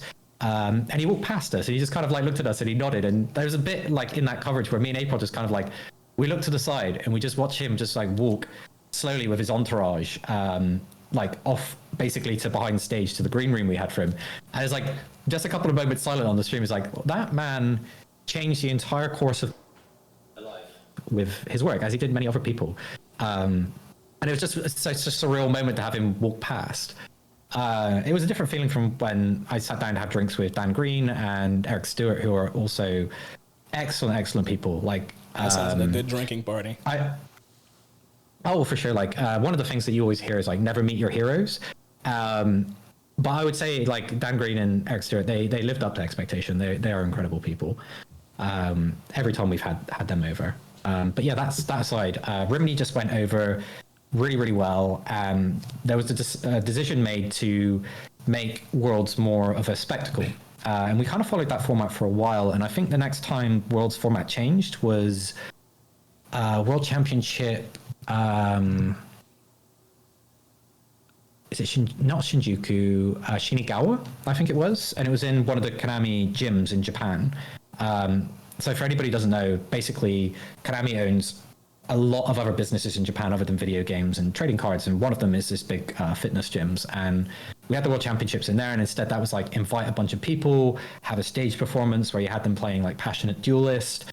It was this huge stage show, and that was like the next time Worlds changed. I think that's the format we've been following since. So it's less on public events, because that shifted more into like the World Celebration events that would happen in stores, where the idea was like, the biggest Yu-Gi-Oh event of the year, no one is playing Yu-Gi-Oh because they're watching the live stream. So it's like, well, what if you just gave an incentive for people to go to the store, and then they played the stream in the store?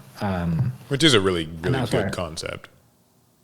Yeah, it was something I remember talking to the US team about, and we're like, oh, we could like shift the budget around in terms of like what we're doing with World Championships, and it benefits the local stores. And it ended up being really good. I mean, we weren't expecting Japan to create the envelope cards that everybody that are incredibly valuable. Oh yeah. They just basically printed these for that World Championships, and then we used them as sort of like store pricing, and we did not realize that we were basically handing over like what $7,000 I think for the original envelopes to stores to hand out as pricing if you wanted to buy them by today's standard. So I think that also probably helped those events be quite successful. Yeah, and it feels like, honestly, just the more I hear about this and just kind of my own observations of what the culture is like, particularly for like, with Konami EU, it's like, it almost vaguely reminds me of like that OCG versus TCG kind of conversation that's been really cropping up a lot in the Yu-Gi-Oh space right now of like, maybe the less charitable way to put it is like TCG players get the short end of the stick. We don't get anything good. You go into Japan and it's just like, there's so much Yu-Gi-Oh memorabilia. There's so much Yu-Gi-Oh just like everything. And they get like all these cool like art collections and things like that.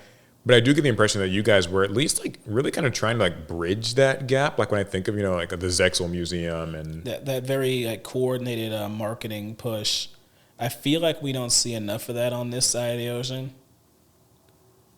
So I guess the dirty inside secret that everybody's probably wondering is like, why is there these potential rivalries? But all of the branches essentially work together to create these products. Cards are being developed in Japan. They're being looked over by US and EU R&D teams. They're being play tested. Feedback's being given. Those cards are eventually coming to Europe. They're localized by Kevin Tuert, who honestly is, in terms of like, Yu-Gi-Oh would not exist without the work that Kevin Tuert did in the beginning days, and to what he still does today for like localization. In terms of taking all of the text from the Japanese cards and then putting it into problem-solving card text and asking all the questions of like, does this card do this? Does it do that? Like confirming everything. Like It's like all of the teams work together, and sort of whenever we were creating images and stuff, we'd be talking to Japan and sort of saying, hey, do we have permission to do stuff like this? Or and they'd say, maybe you do this instead, or can you use a different artwork? Or there was we everybody kind of worked together. Now everybody has their own targets and stuff, and they're responsible for managing their own markets, but it's not as siloed as I've made it sound in some of the stuff I've explained. And there's a lot of like incredible work that goes on by like Jerome Michael, and other people in the US office. Like without them, the TCG would have been a complete mess in order to make it run, and especially like the OP team that they had there. I'm not sure. A lot of people have moved around, so I don't know which names are worth that are still hanging about. I know like one thing I can say, I guess, about Jerome is guy's brilliant. He really is. The coolest thing I remember when I first, I think, met him was we met him at that 2020 Konami Day like thing where you introduced Plunder Patrol. Yep. Like one of the TCG exclusive archetypes. You can tell the story because you like the archetype. It was Jerome couldn't just explain to us how Plunder Patrol worked, how the physical cards worked. He had to paint a picture of how these trolls crewed their ships and how that in turn like created their effects. Like I was sold on Plunder Patrol before I even touched a card because of his passion and his love for Yu-Gi-Oh and Yu-Gi-Oh card design. Yeah, I thought that, kind of telling the story through the card effects, like, I don't know, it's always like, whenever archetypes are able to do that, I tend to like them more. Still have my Plunder Patrols on me. Yeah, so. Well, not in my pocket right now. But. In your dual disc. Yeah, I can do that. Actually, no, if that wasn't the first time I believe you would have met Jerome then, because he was in Berlin. He was the one that was explaining that is so, we did meet him there. Yeah. I did a video with him in Berlin, actually. I'm so dumb.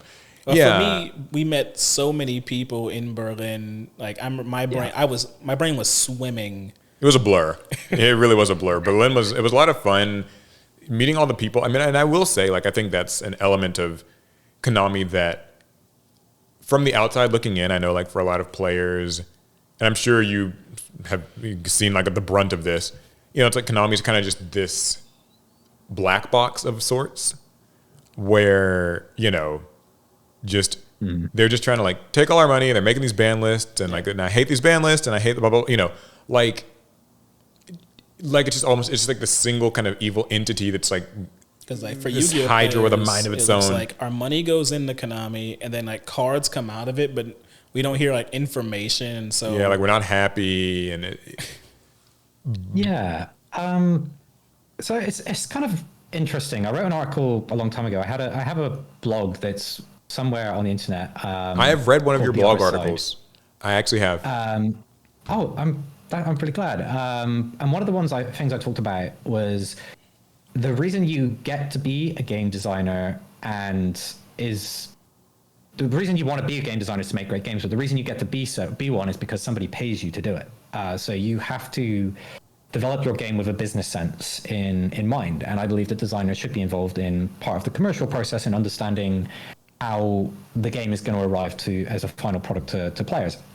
Konami is a business, and if it all stopped making money, there wouldn't be any more Yu-Gi-Oh cards. And that's just a reality of the situation. So there are going to be business decisions being made, and how predatory they can be perceived as is always going to be up for debate. But it is a business that is part of why people like Jerome and Kevin and all the wonderful people who do really, really love the game get to continue doing it. So there's always going to be decisions being made with the bottom line in mind. It's just unavoidable. If all the cards were free, there'd be no more cards. That's kind of the challenge.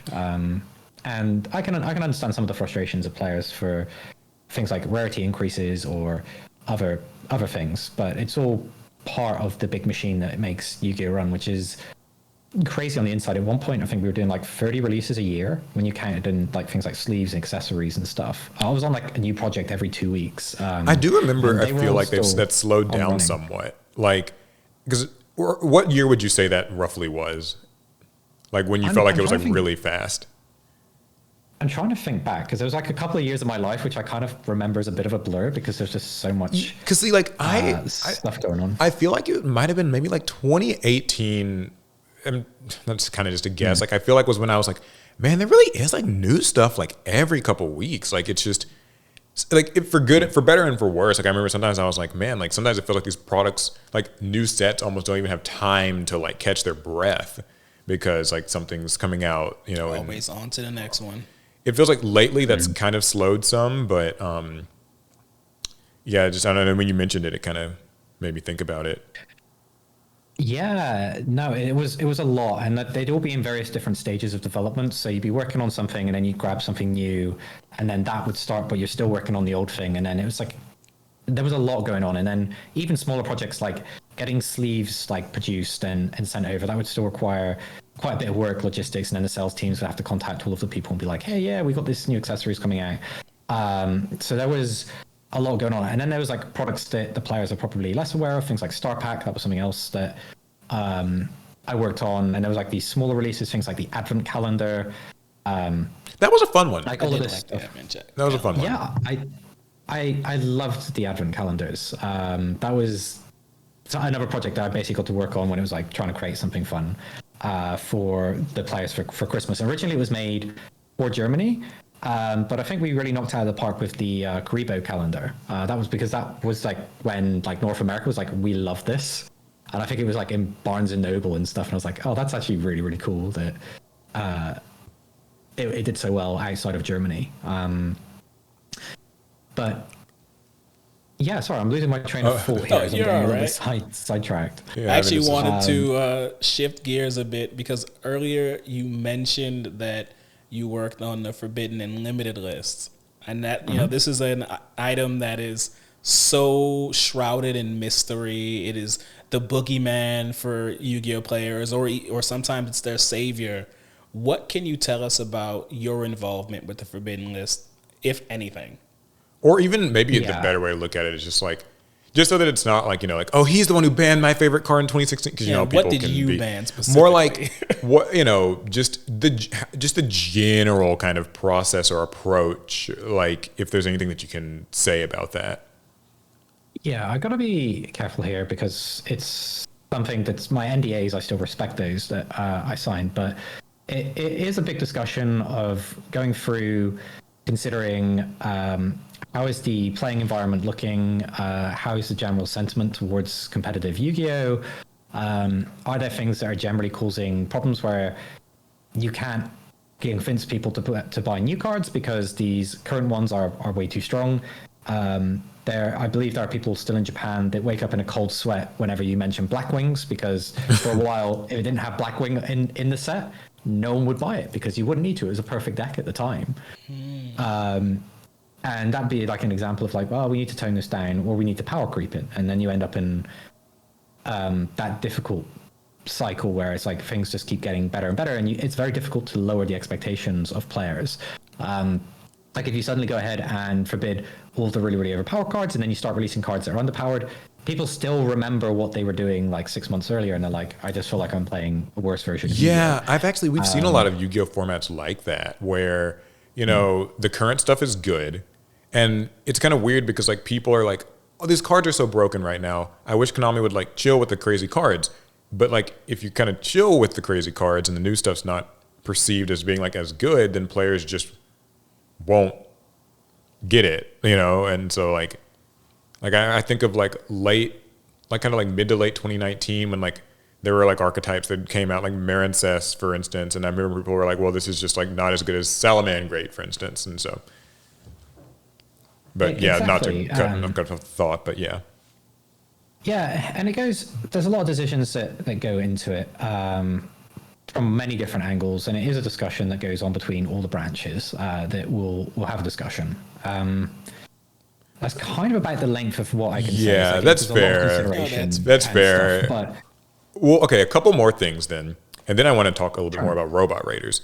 So, of course, Yu-Gi-Oh right now has what I think a lot of people are kind of just distilling down into like an onboarding problem, where, you know, the game is fun. I don't think anybody's like questioning that it is fun once you get into it and you're playing it and you're competing. It's very much like you said before, a player's game. And it seems like something that people are having trouble with, though, is like, it seems like it's such a hard game to onboard people onto. There doesn't really seem to be like an amazing onboarding product out right now. And just in general, like there's that sentiment that like there's so many summoning types, there's so much power creep.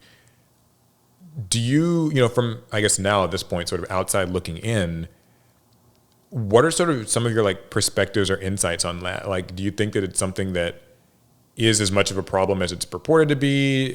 Is it even curable? Is it like something that's curable, or how would maybe a company even go about addressing something like that? So that is a really interesting topic to dive into. So there's a couple of things. First of all, the onboarding is definitely an issue. You can't really reduce the current complexity of Yu-Gi-Oh without alienating the existing players. Yeah. You can sort of see examples of this like in the Vrains era, where Master Rule 3 adjusted how you could summon monsters from the extra deck. This basically killed off a lot of old decks and made quite a few people unhappy with the game at the time. And that got changed in Master Rule 4. I mean, you could argue that didn't reduce the complexity of the game, but it was sort of like a way of slowing things down. But then more and more Link 1 monsters got printed, and then that would accelerate the game. Oh, the evil Link 1 monster. Goodness Christ. Anyway, sorry. I just put that out there. Yeah. And you had a real problem with the starter decks. So you'd release them once a year. They would sell out, and then you'd have to wait till next year to get a new starter deck. So unless they were like selling really, really well, and you could like convince people to do a reprint of them. So the starter decks were very like limited time. So basically it's like, hey, this is your like enrollment window into Yu-Gi-Oh if you want to start from the beginning. Otherwise we're going to throw you in the deep end with a structure deck instead. So that was a problem. And then you had to, if you want to make the starter decks really, really viable, you wanted to include cards that would get the existing players to buy them, but then you didn't really want existing players to buy the starter decks, because then there's none left for the new players who actually show up and want to play. But then if there's nothing viable in them, then the existing players kind of ignore them. And then if you don't have enough new players coming in, it leads stores to having too much stock. The starter decks, this was like part of the problems for the case study I was putting forward for why Speed Duel was a really good idea. But looking at it now, I wouldn't want to reduce what Yu-Gi-Oh is, because the players that are playing it, that is their attachment to the game. If you go and change that, those players, they might become more disillusioned. You risk losing them to Lorcana or One Piece, or some of these other games if you took what modern Yu-Gi-Oh is out of the game. I think what we can see with Edison format is that's kind of like, hey, come back and play this, which is a different format that's from a simpler time. And that's kind of helpful. But the onboarding that it looks like they're currently trying is a 2-player starter deck. I actually played that with my best friend because he bought it to teach his son to play Yu-Gi-Oh, and his son was like, I don't get it. And I was like, I'll take over. And then we sort of sat down and played a duel. I have not terribly fond thoughts on that product. I just... Famous. I will say, I love how they did the guide to teach you to play. It wasn't like the standard Yu-Gi-Oh rulebook. It was like, this is a script. Follow this, and you can play. Right up to the point where you're supposed to DD Crow, not the Eld Lord. I know. Oh my gosh. It's so funny you mentioned that. So currently right now, like we're just working on this video where we're like trying all the different like 2-player products for different card games. We're going to make a little compilation of them. And we were just finishing up with a Yu-Gi-Oh one, and that exact interaction where it's like, yeah, your opponent uses Call of the Haunted and like brings this thing back. And it's like, why did you not DD Crow? Anyway, just tangent. But my best friend was like that. He goes, and now you play DD Crow on this card. And he goes, I don't want to. And I was like, the script says you have to. He goes, I don't want to. So we ended up deviating from the script like immediately because we're like, I'm not doing that. And it ended up us playing out the full game. And it was really fun. But I think I really like that scripted duel that you get the players to play, because it explains everything without actually being just like walls of text. It hits you in the face of like, this is how all the positions work. This is all the summoning mechanics. It's like, here's you actually doing the thing. And then you're like, oh, cool. Yeah, that's not as difficult as I thought. So I think they've got that done really well. There might be other problems with the product, but I think they're onto something for that style of teaching people. Yeah, I have. Here's my like concept, Yeah. and I want to hear kind of what you think about it. I know Konami has like Heart of the Underdog format, which I don't know if that was like a thing while you were there, because they don't talk about it a whole bunch. But do you know about that, like Heart of the Underdog format? I remember the card Heart of the Underdog, but I don't remember Okay, the format. it's like this thing. It's on the Konami website. It's been on there for a few years at least, and it's kind of supposed to be like your local card shop or your local scene gets to decide, Build your own format. kind of like what the format is. Like, okay, we're just not going to allow X top decks or whatever. These certain cards or strategies are banned, and it's actually listed on this part of the website that's got a few different alternate formats, like Rivalry of the Warlords and some of the other ones. And I think it's a step in the right direction because I feel like it serves what I have sort of recently dubbed the mid-core Yu-Gi-Oh player, where, it's this person who is not at the edge of competition. They're not like going to every YCS and like, grinding really hard with the best deck, but they're also, they're still excited about new themes when they come out, but they might be more of like a budget player, a little bit more casual. They make pet decks. And I think that Heart of the Underdog is a step in the right direction because it does allow the scene to sort of self-regulate like what people at your locals are okay with people playing. If they can agree.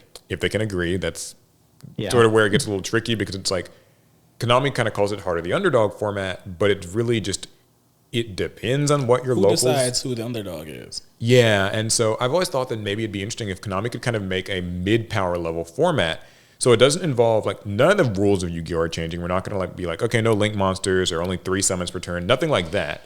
But more so the idea of like, we are going to design it around the power level itself just being a little bit more middle of the road. And, I don't think that's like necessarily like a perfect solution because obviously there's like so many cards, it feels like they'd have to be like adjusted or like hit or whatever on a custom ban list. But like, what do you think of the concept of that? Like, do you think that that's something that could be like implemented or... That would be a difficult one, but you're absolutely right. The mid-core Yu-Gi-Oh player, like when you identify different parts of the target audience, you have casual, collector, mid-core, tournament player. You basically have this player pyramid. One of the articles I wrote for that blog talked about how all competitive games eventually organize, and it very much covers what you're saying. And the difficulty that you would have with the mid-power format is the top-tier tournament players would take interest if the pricing was good enough, and then they'd kind of spoil it for the mid-core players. But then how do you convince people to play it if you're not going to support it? And I think the closest that you're getting to that at the moment is the Time Wizard formats, where you can take more depowered formats and essentially let people replay them. And of course, every format has its own quirks or something. But it's always been very difficult to establish a secondary Yu-Gi-Oh format. Like, we did attempt this with Battle Pack, and which good product, by the way. Love Battle Pack, so much fun. Kevin Stewart was a major architect on that. That was one of his products.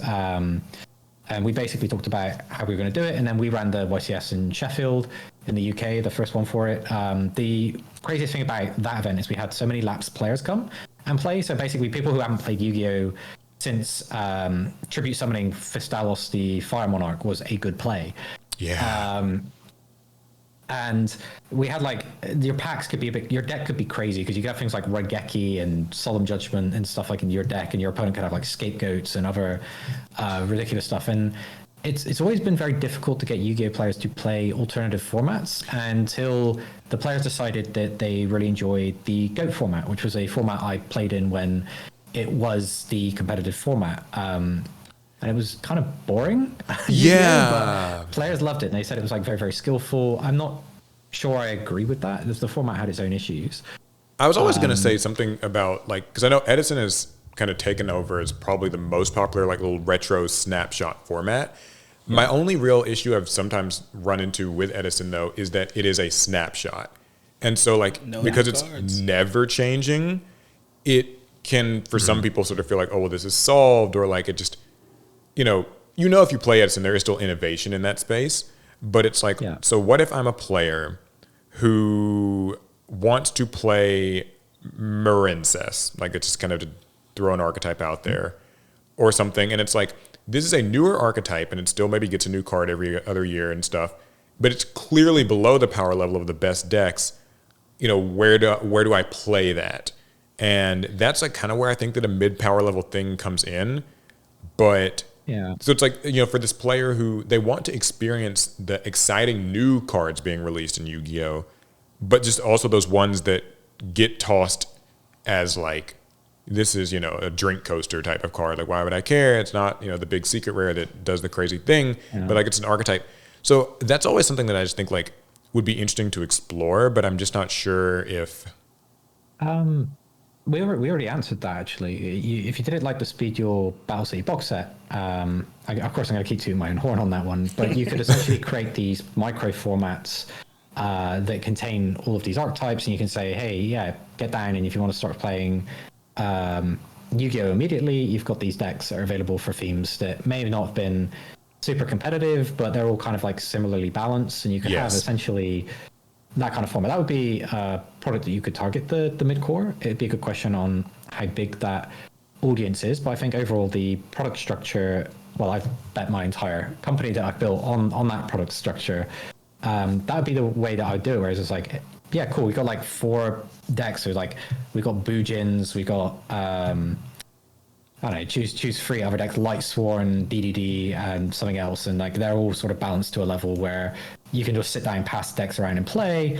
And you can release new box sets in the future, and you can say these are all self-contained, or they can be cross-compatible.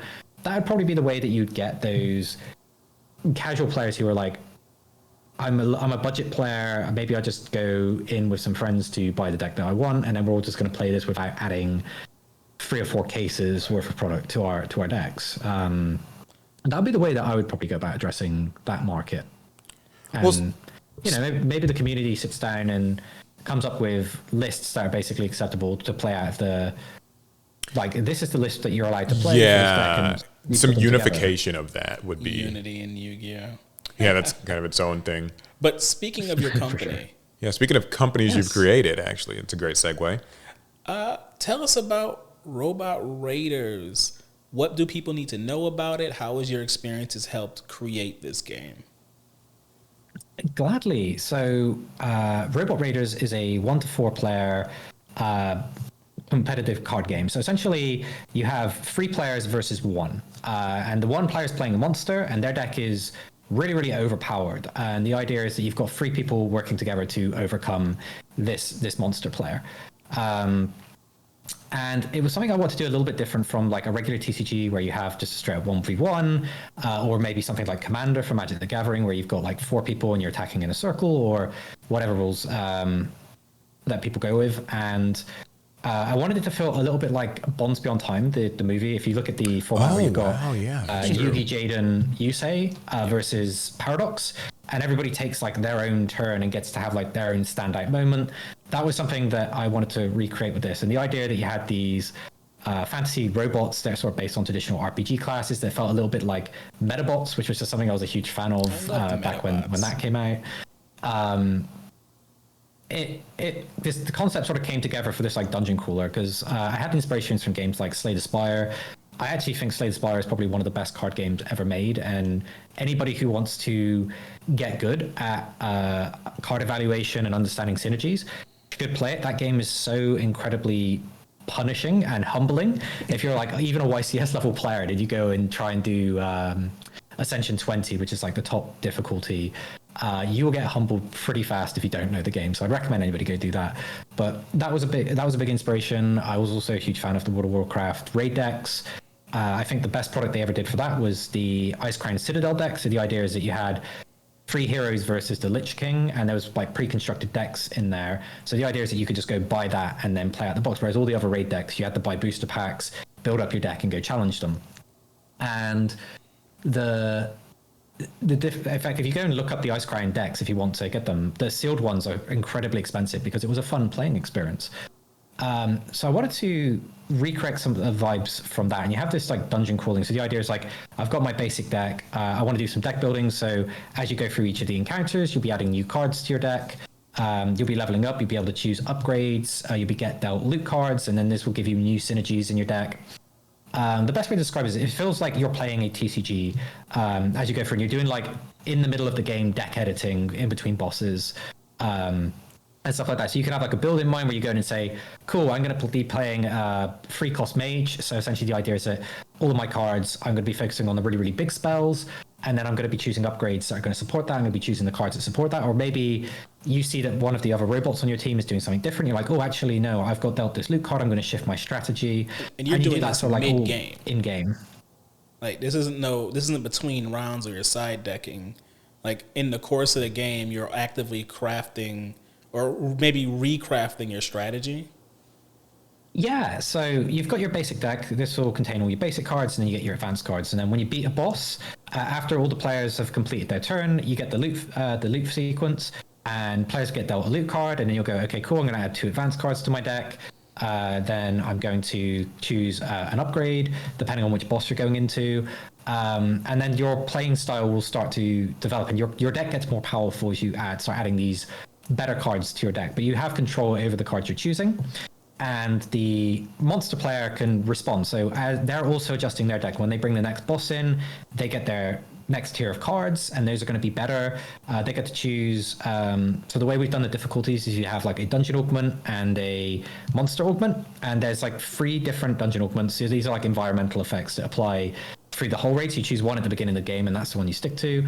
And then each monster has like 3 different augments, which changes how the encounter works. So you got a lot of replayability, and you can look at what the robots are doing. And if you're a bad friend and you want to absolutely crush people, you'd be like, I'm going to play against you by seeing what you've done, and I'm going to choose my monster to do that. Because I wanted to create the idea of like, if you sat down and played like 3 people versus Jesse Cotton, could you beat him if he had a better deck than all 3 of you? And there's kind of like sort of like power fantasies for the monster player, and then the robots of like this struggling uphill battle on the higher difficulties. Because the way Robot Raiders works is as you increase the difficulty for the robots, the game goes from robot favored to monster favored. And you get that kind of like switch as you go through. And on the top difficulty level, the game, like between experienced players, can get really, really challenging. And then like one mistake from the robots can start causing catastrophe.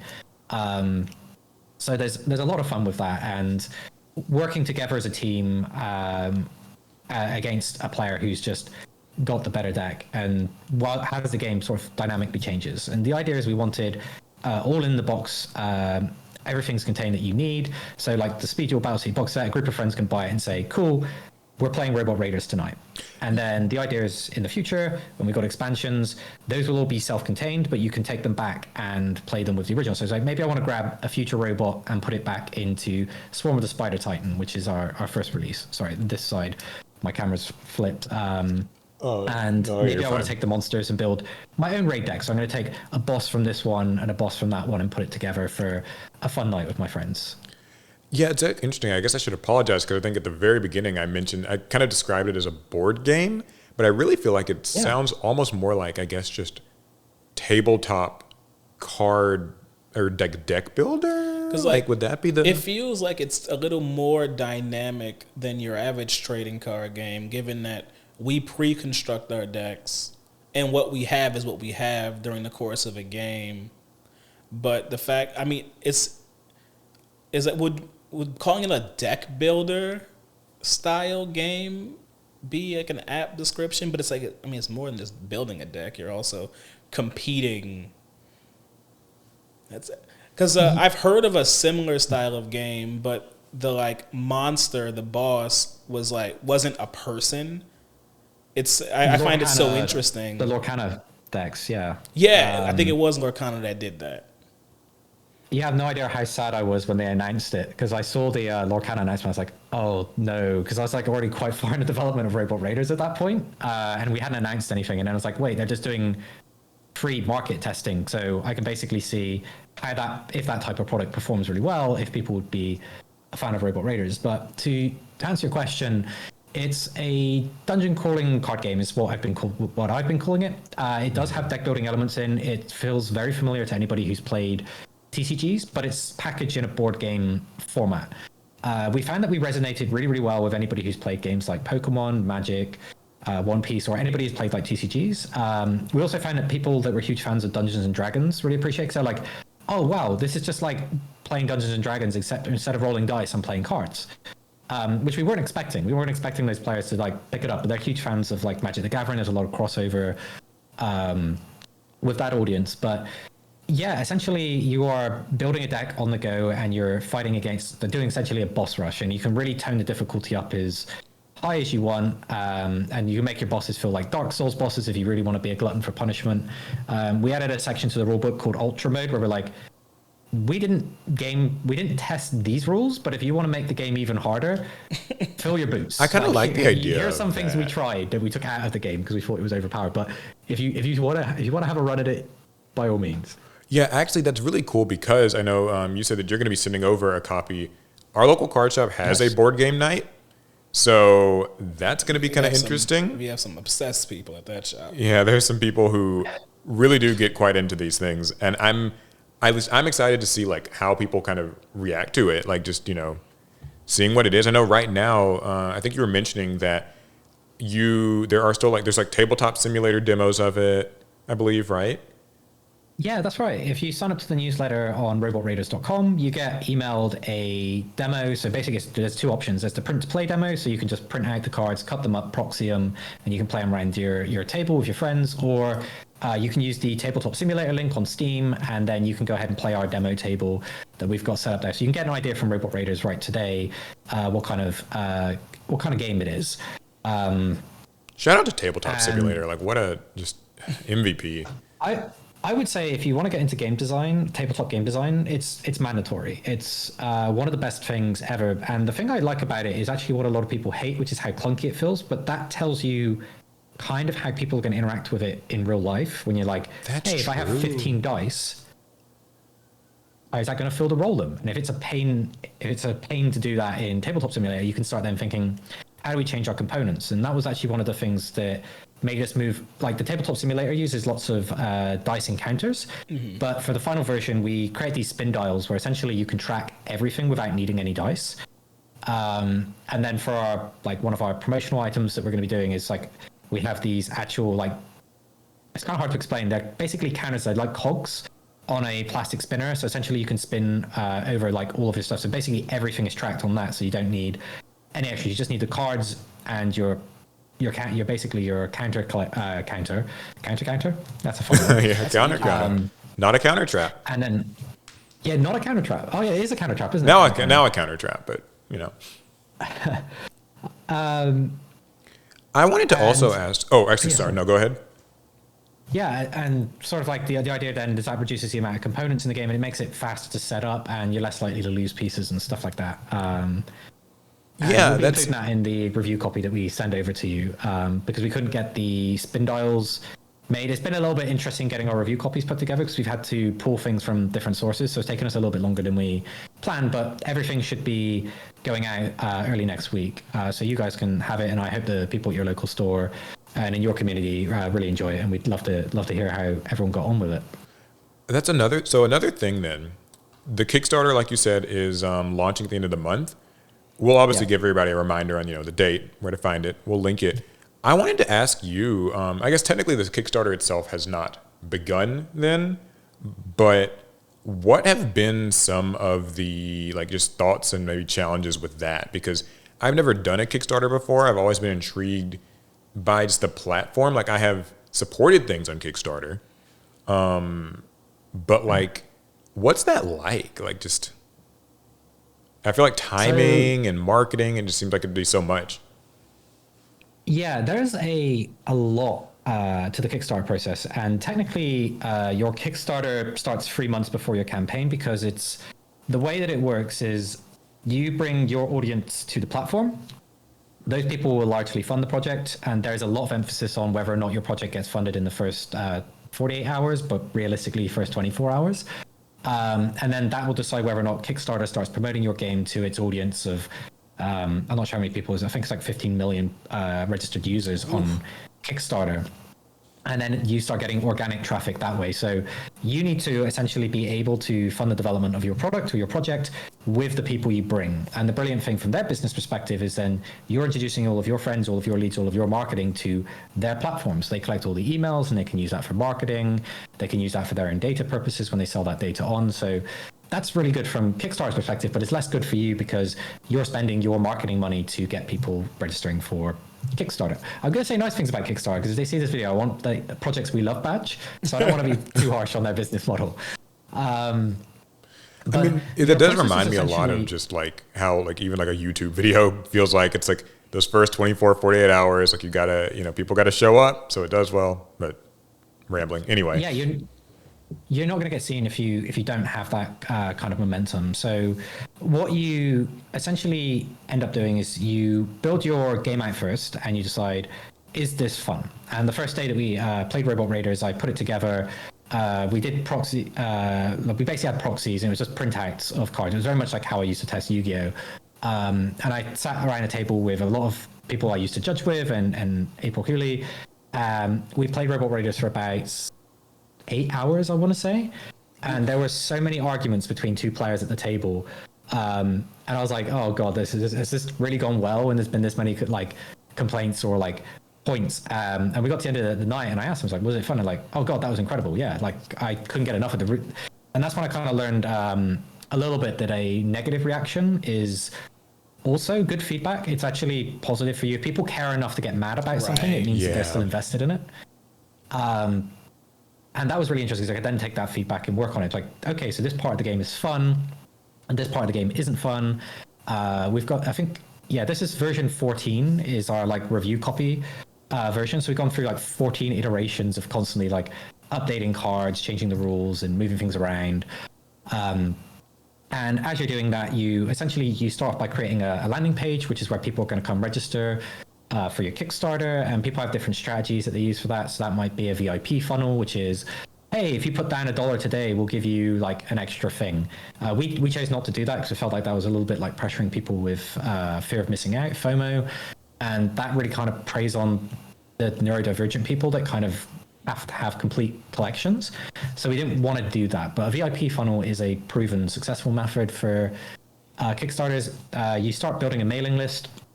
Of that mailing list, about 10% of people will convert into, they'll actually go onto Kickstarter and buy your game on release. So somewhere between 2 and 10%, depending on how good your project is. And then as you're doing that, you start moving into getting people to follow you on Kickstarter. And the challenge is if you do this too early, some of the people that originally say that they're interested will lose interest by the time you get to it. I have had that happen before. Yeah, and that's a really tough break because getting leads, so essentially like getting people to sign up on a mailing list or come follow you on Kickstarter, you're investing either time, energy, reputation, or money into getting those people. And if they fall off because things are taking too long, that's really unfortunate, and it kind of messes with your metrics where you go, okay, where are we going to get to? Then the next thing for followers on Kickstarter, you need to convert people that are on your mailing list and get them to come follow you, or you start running ads and pushing people directly to your Kickstarter page to follow. Key thing about that is about 25% of the people that follow the project will follow through on the purchase. So essentially, whatever the follower number is, you need about 4 times the minimum order quantity that you want to get from your factory. Please let me know if I'm being too nitty gritty with. No. This is so intriguing. I could listen to this for hours.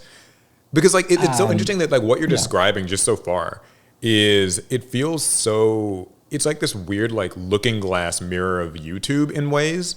Because like we've been doing YouTube for years, and like I'm just hearing you say these things like about 2 to 10% of people will like convert, and that sounds a lot like YouTube's click-through rate sort of thing, where like videos get shown to like millions of people, but only like about maybe 5% might actually click on a thing when it is presented to them on YouTube. And then like of that percent, like how likely are they to subscribe, or how likely are they to like actually even like leave a comment, or even watch the full first 30 seconds, or will they even like make it 10 seconds, 30 seconds in? And what you mentioned too about like you need people to follow, but like really you ideally need like 4 times as many people as like you actually want, because about 75% of them will likely follow. Like, that's so interesting. But please, you could go on, please. Yeah.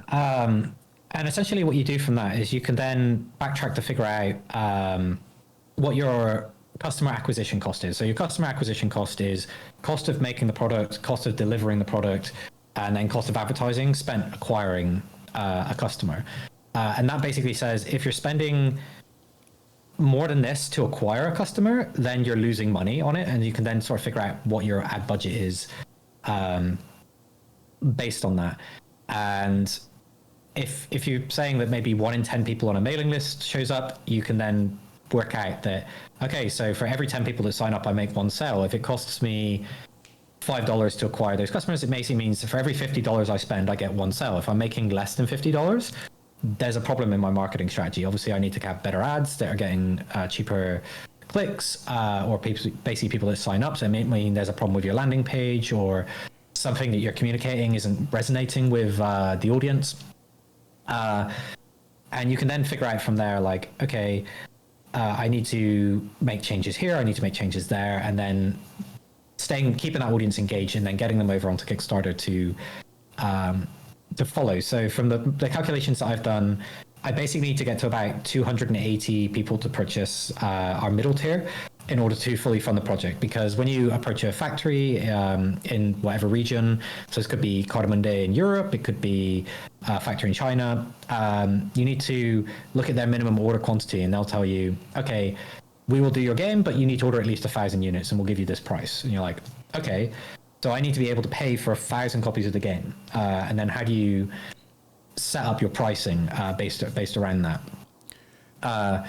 And there's all of these kind of like calculations that you can do. It sounds really, really complicated, but really what I would say is that Kickstarter is not complicated. It's a lot of work that you can definitely learn to do on a smaller scale. I'd recommend anybody who wants to get into this, if you're aspiring game designer, do a print to play project. So basically you make the game, you sell the PDF, and then people they can kind of print it and play it play themselves. Yeah. Okay. Yeah, exactly. And then you have then you can cut out a bunch of steps in that, where it's like fulfillment. How do you get it from your factory to the customer in the end? And you want to hire a company to do that. Don't do that yourself. It sounds like you're saving a bunch of money, but just pay somebody else to do your shipping to all the customers. But if you're doing print to play, you don't have that, because you don't have to worry about inventory or manufacturing costs. It's just whatever it costs to make the game, and then you're sending the PDFs out for that. So it's also a very good way to start building your mailing list and start figuring out how the tools on Kickstarter work. If I did the whole thing again, I probably would have done a print to play first.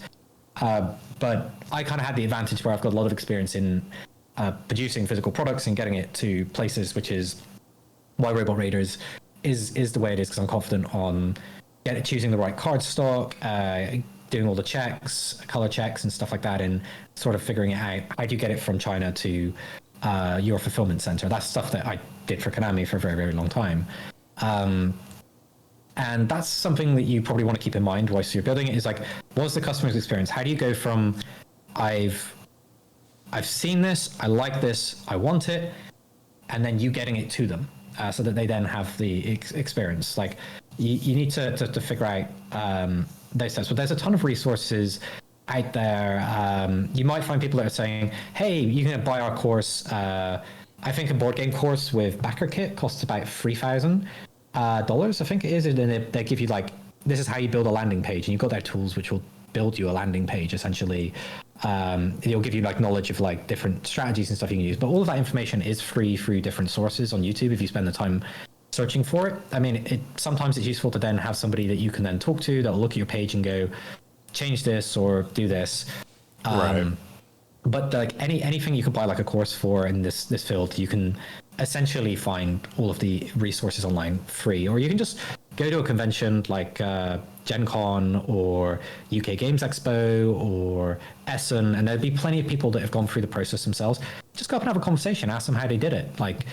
What manufacturers did you use? Which ones did you have a good experience with? And these people, they'll talk your ear off. They want to talk about the experience because it was so much work and they're proud of it. And you get great advice. I'd be like, oh, stay clear of this freight company. I had a load of trouble. It ended up costing me a bunch of money. I got sea damage to some of my products because there was holes in the container. And you go, okay, cool. I just won't use that company. or you need to get insurance for this in case this happens, or you need to make sure that you calculate for the import taxes, which is obviously getting a little bit more complicated in the US. I think there's some tariffs coming in from China, which the year I decided to go at it on my own, just like suddenly the cost goes up like 10% because... yeah, there's a few things happening in the US. Yeah, I've heard a couple things. But Bit of a mess right now. Every big problem that you'll face when developing your own game or doing anything is really just 10 smaller problems that you have to solve in a certain order. And the world is getting easier every day when you can look up guides. You can even just go to ChatGPT and say, hey, how do I solve this problem? Can you break it down into 10 steps? And then you do those 10 steps and you'll be much closer to the solution.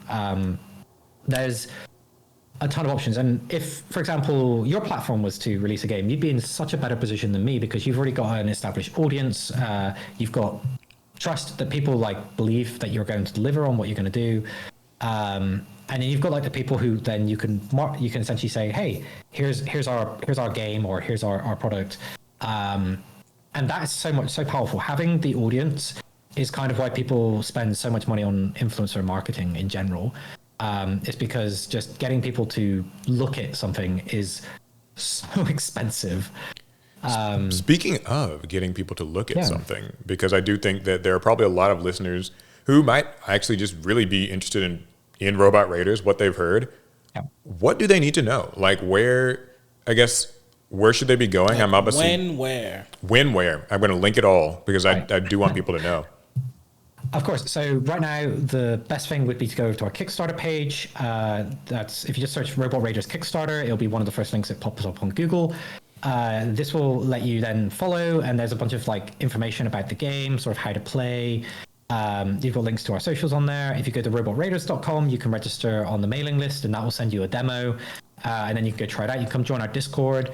We're going to be doing a stream a little later in March. I think we're currently planning for like March 8th, where we're going to get the playtesting team. We're going to sit down and we're going to play the first 2 bosses.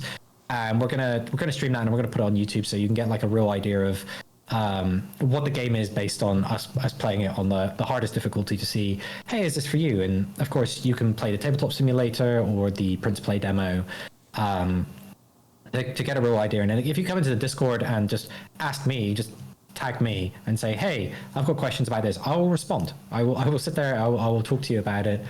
And we discuss Robot Raiders till the cows come home. You can ask me what's my favorite robot, or what was the problems with developing this game.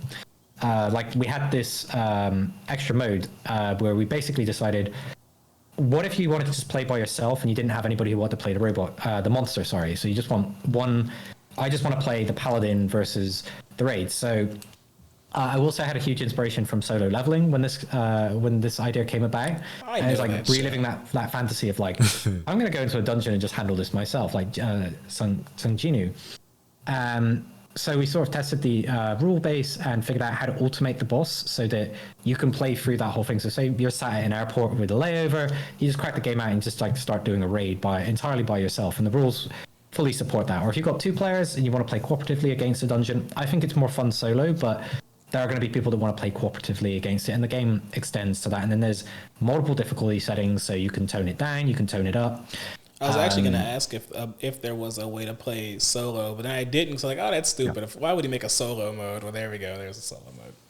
Well, I needed it because like the playtesters that I work with are in the US, and sometimes the time zones don't line up for us to playtest. So I still wanted to continue playing Robot Raiders, and solo leveling was just like I was gushing over it because I just absolutely love it. So then we developed the like autopilot rules, which we call our solo mode.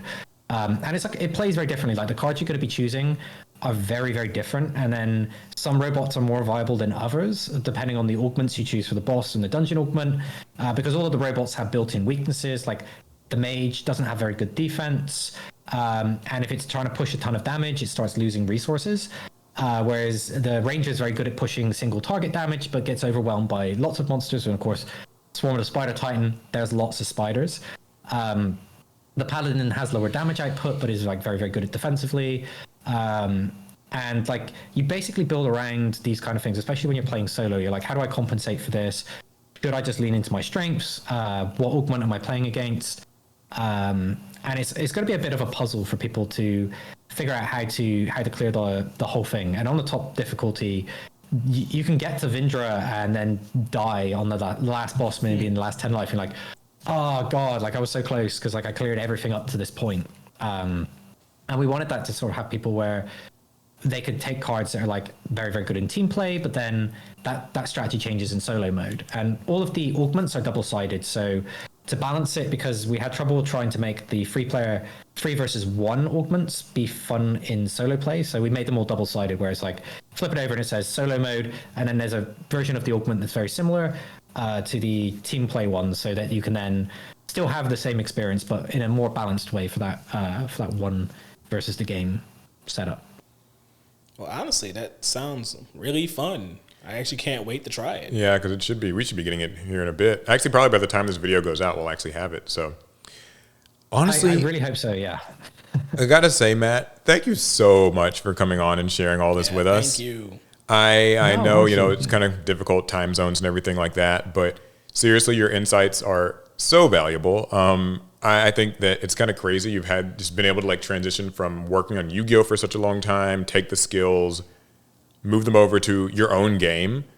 And for anybody who's listening and is interested, seriously, do check out Robot Raiders. We will be trying it out ourselves. So, obviously, like we're very interested. You can go check out the Kickstarter, the Discord. We will have everything linked down below. And thanks again to Matt for coming on. And thank you guys for having me on. Like, I love the opportunity to talk about Robot Raiders, and it's always fun to talk about experiences with Yu-Gi-Oh! And I still have a huge love for the brand. It did change the entire course of my life. So yeah, I'm just really grateful that you guys had me on today.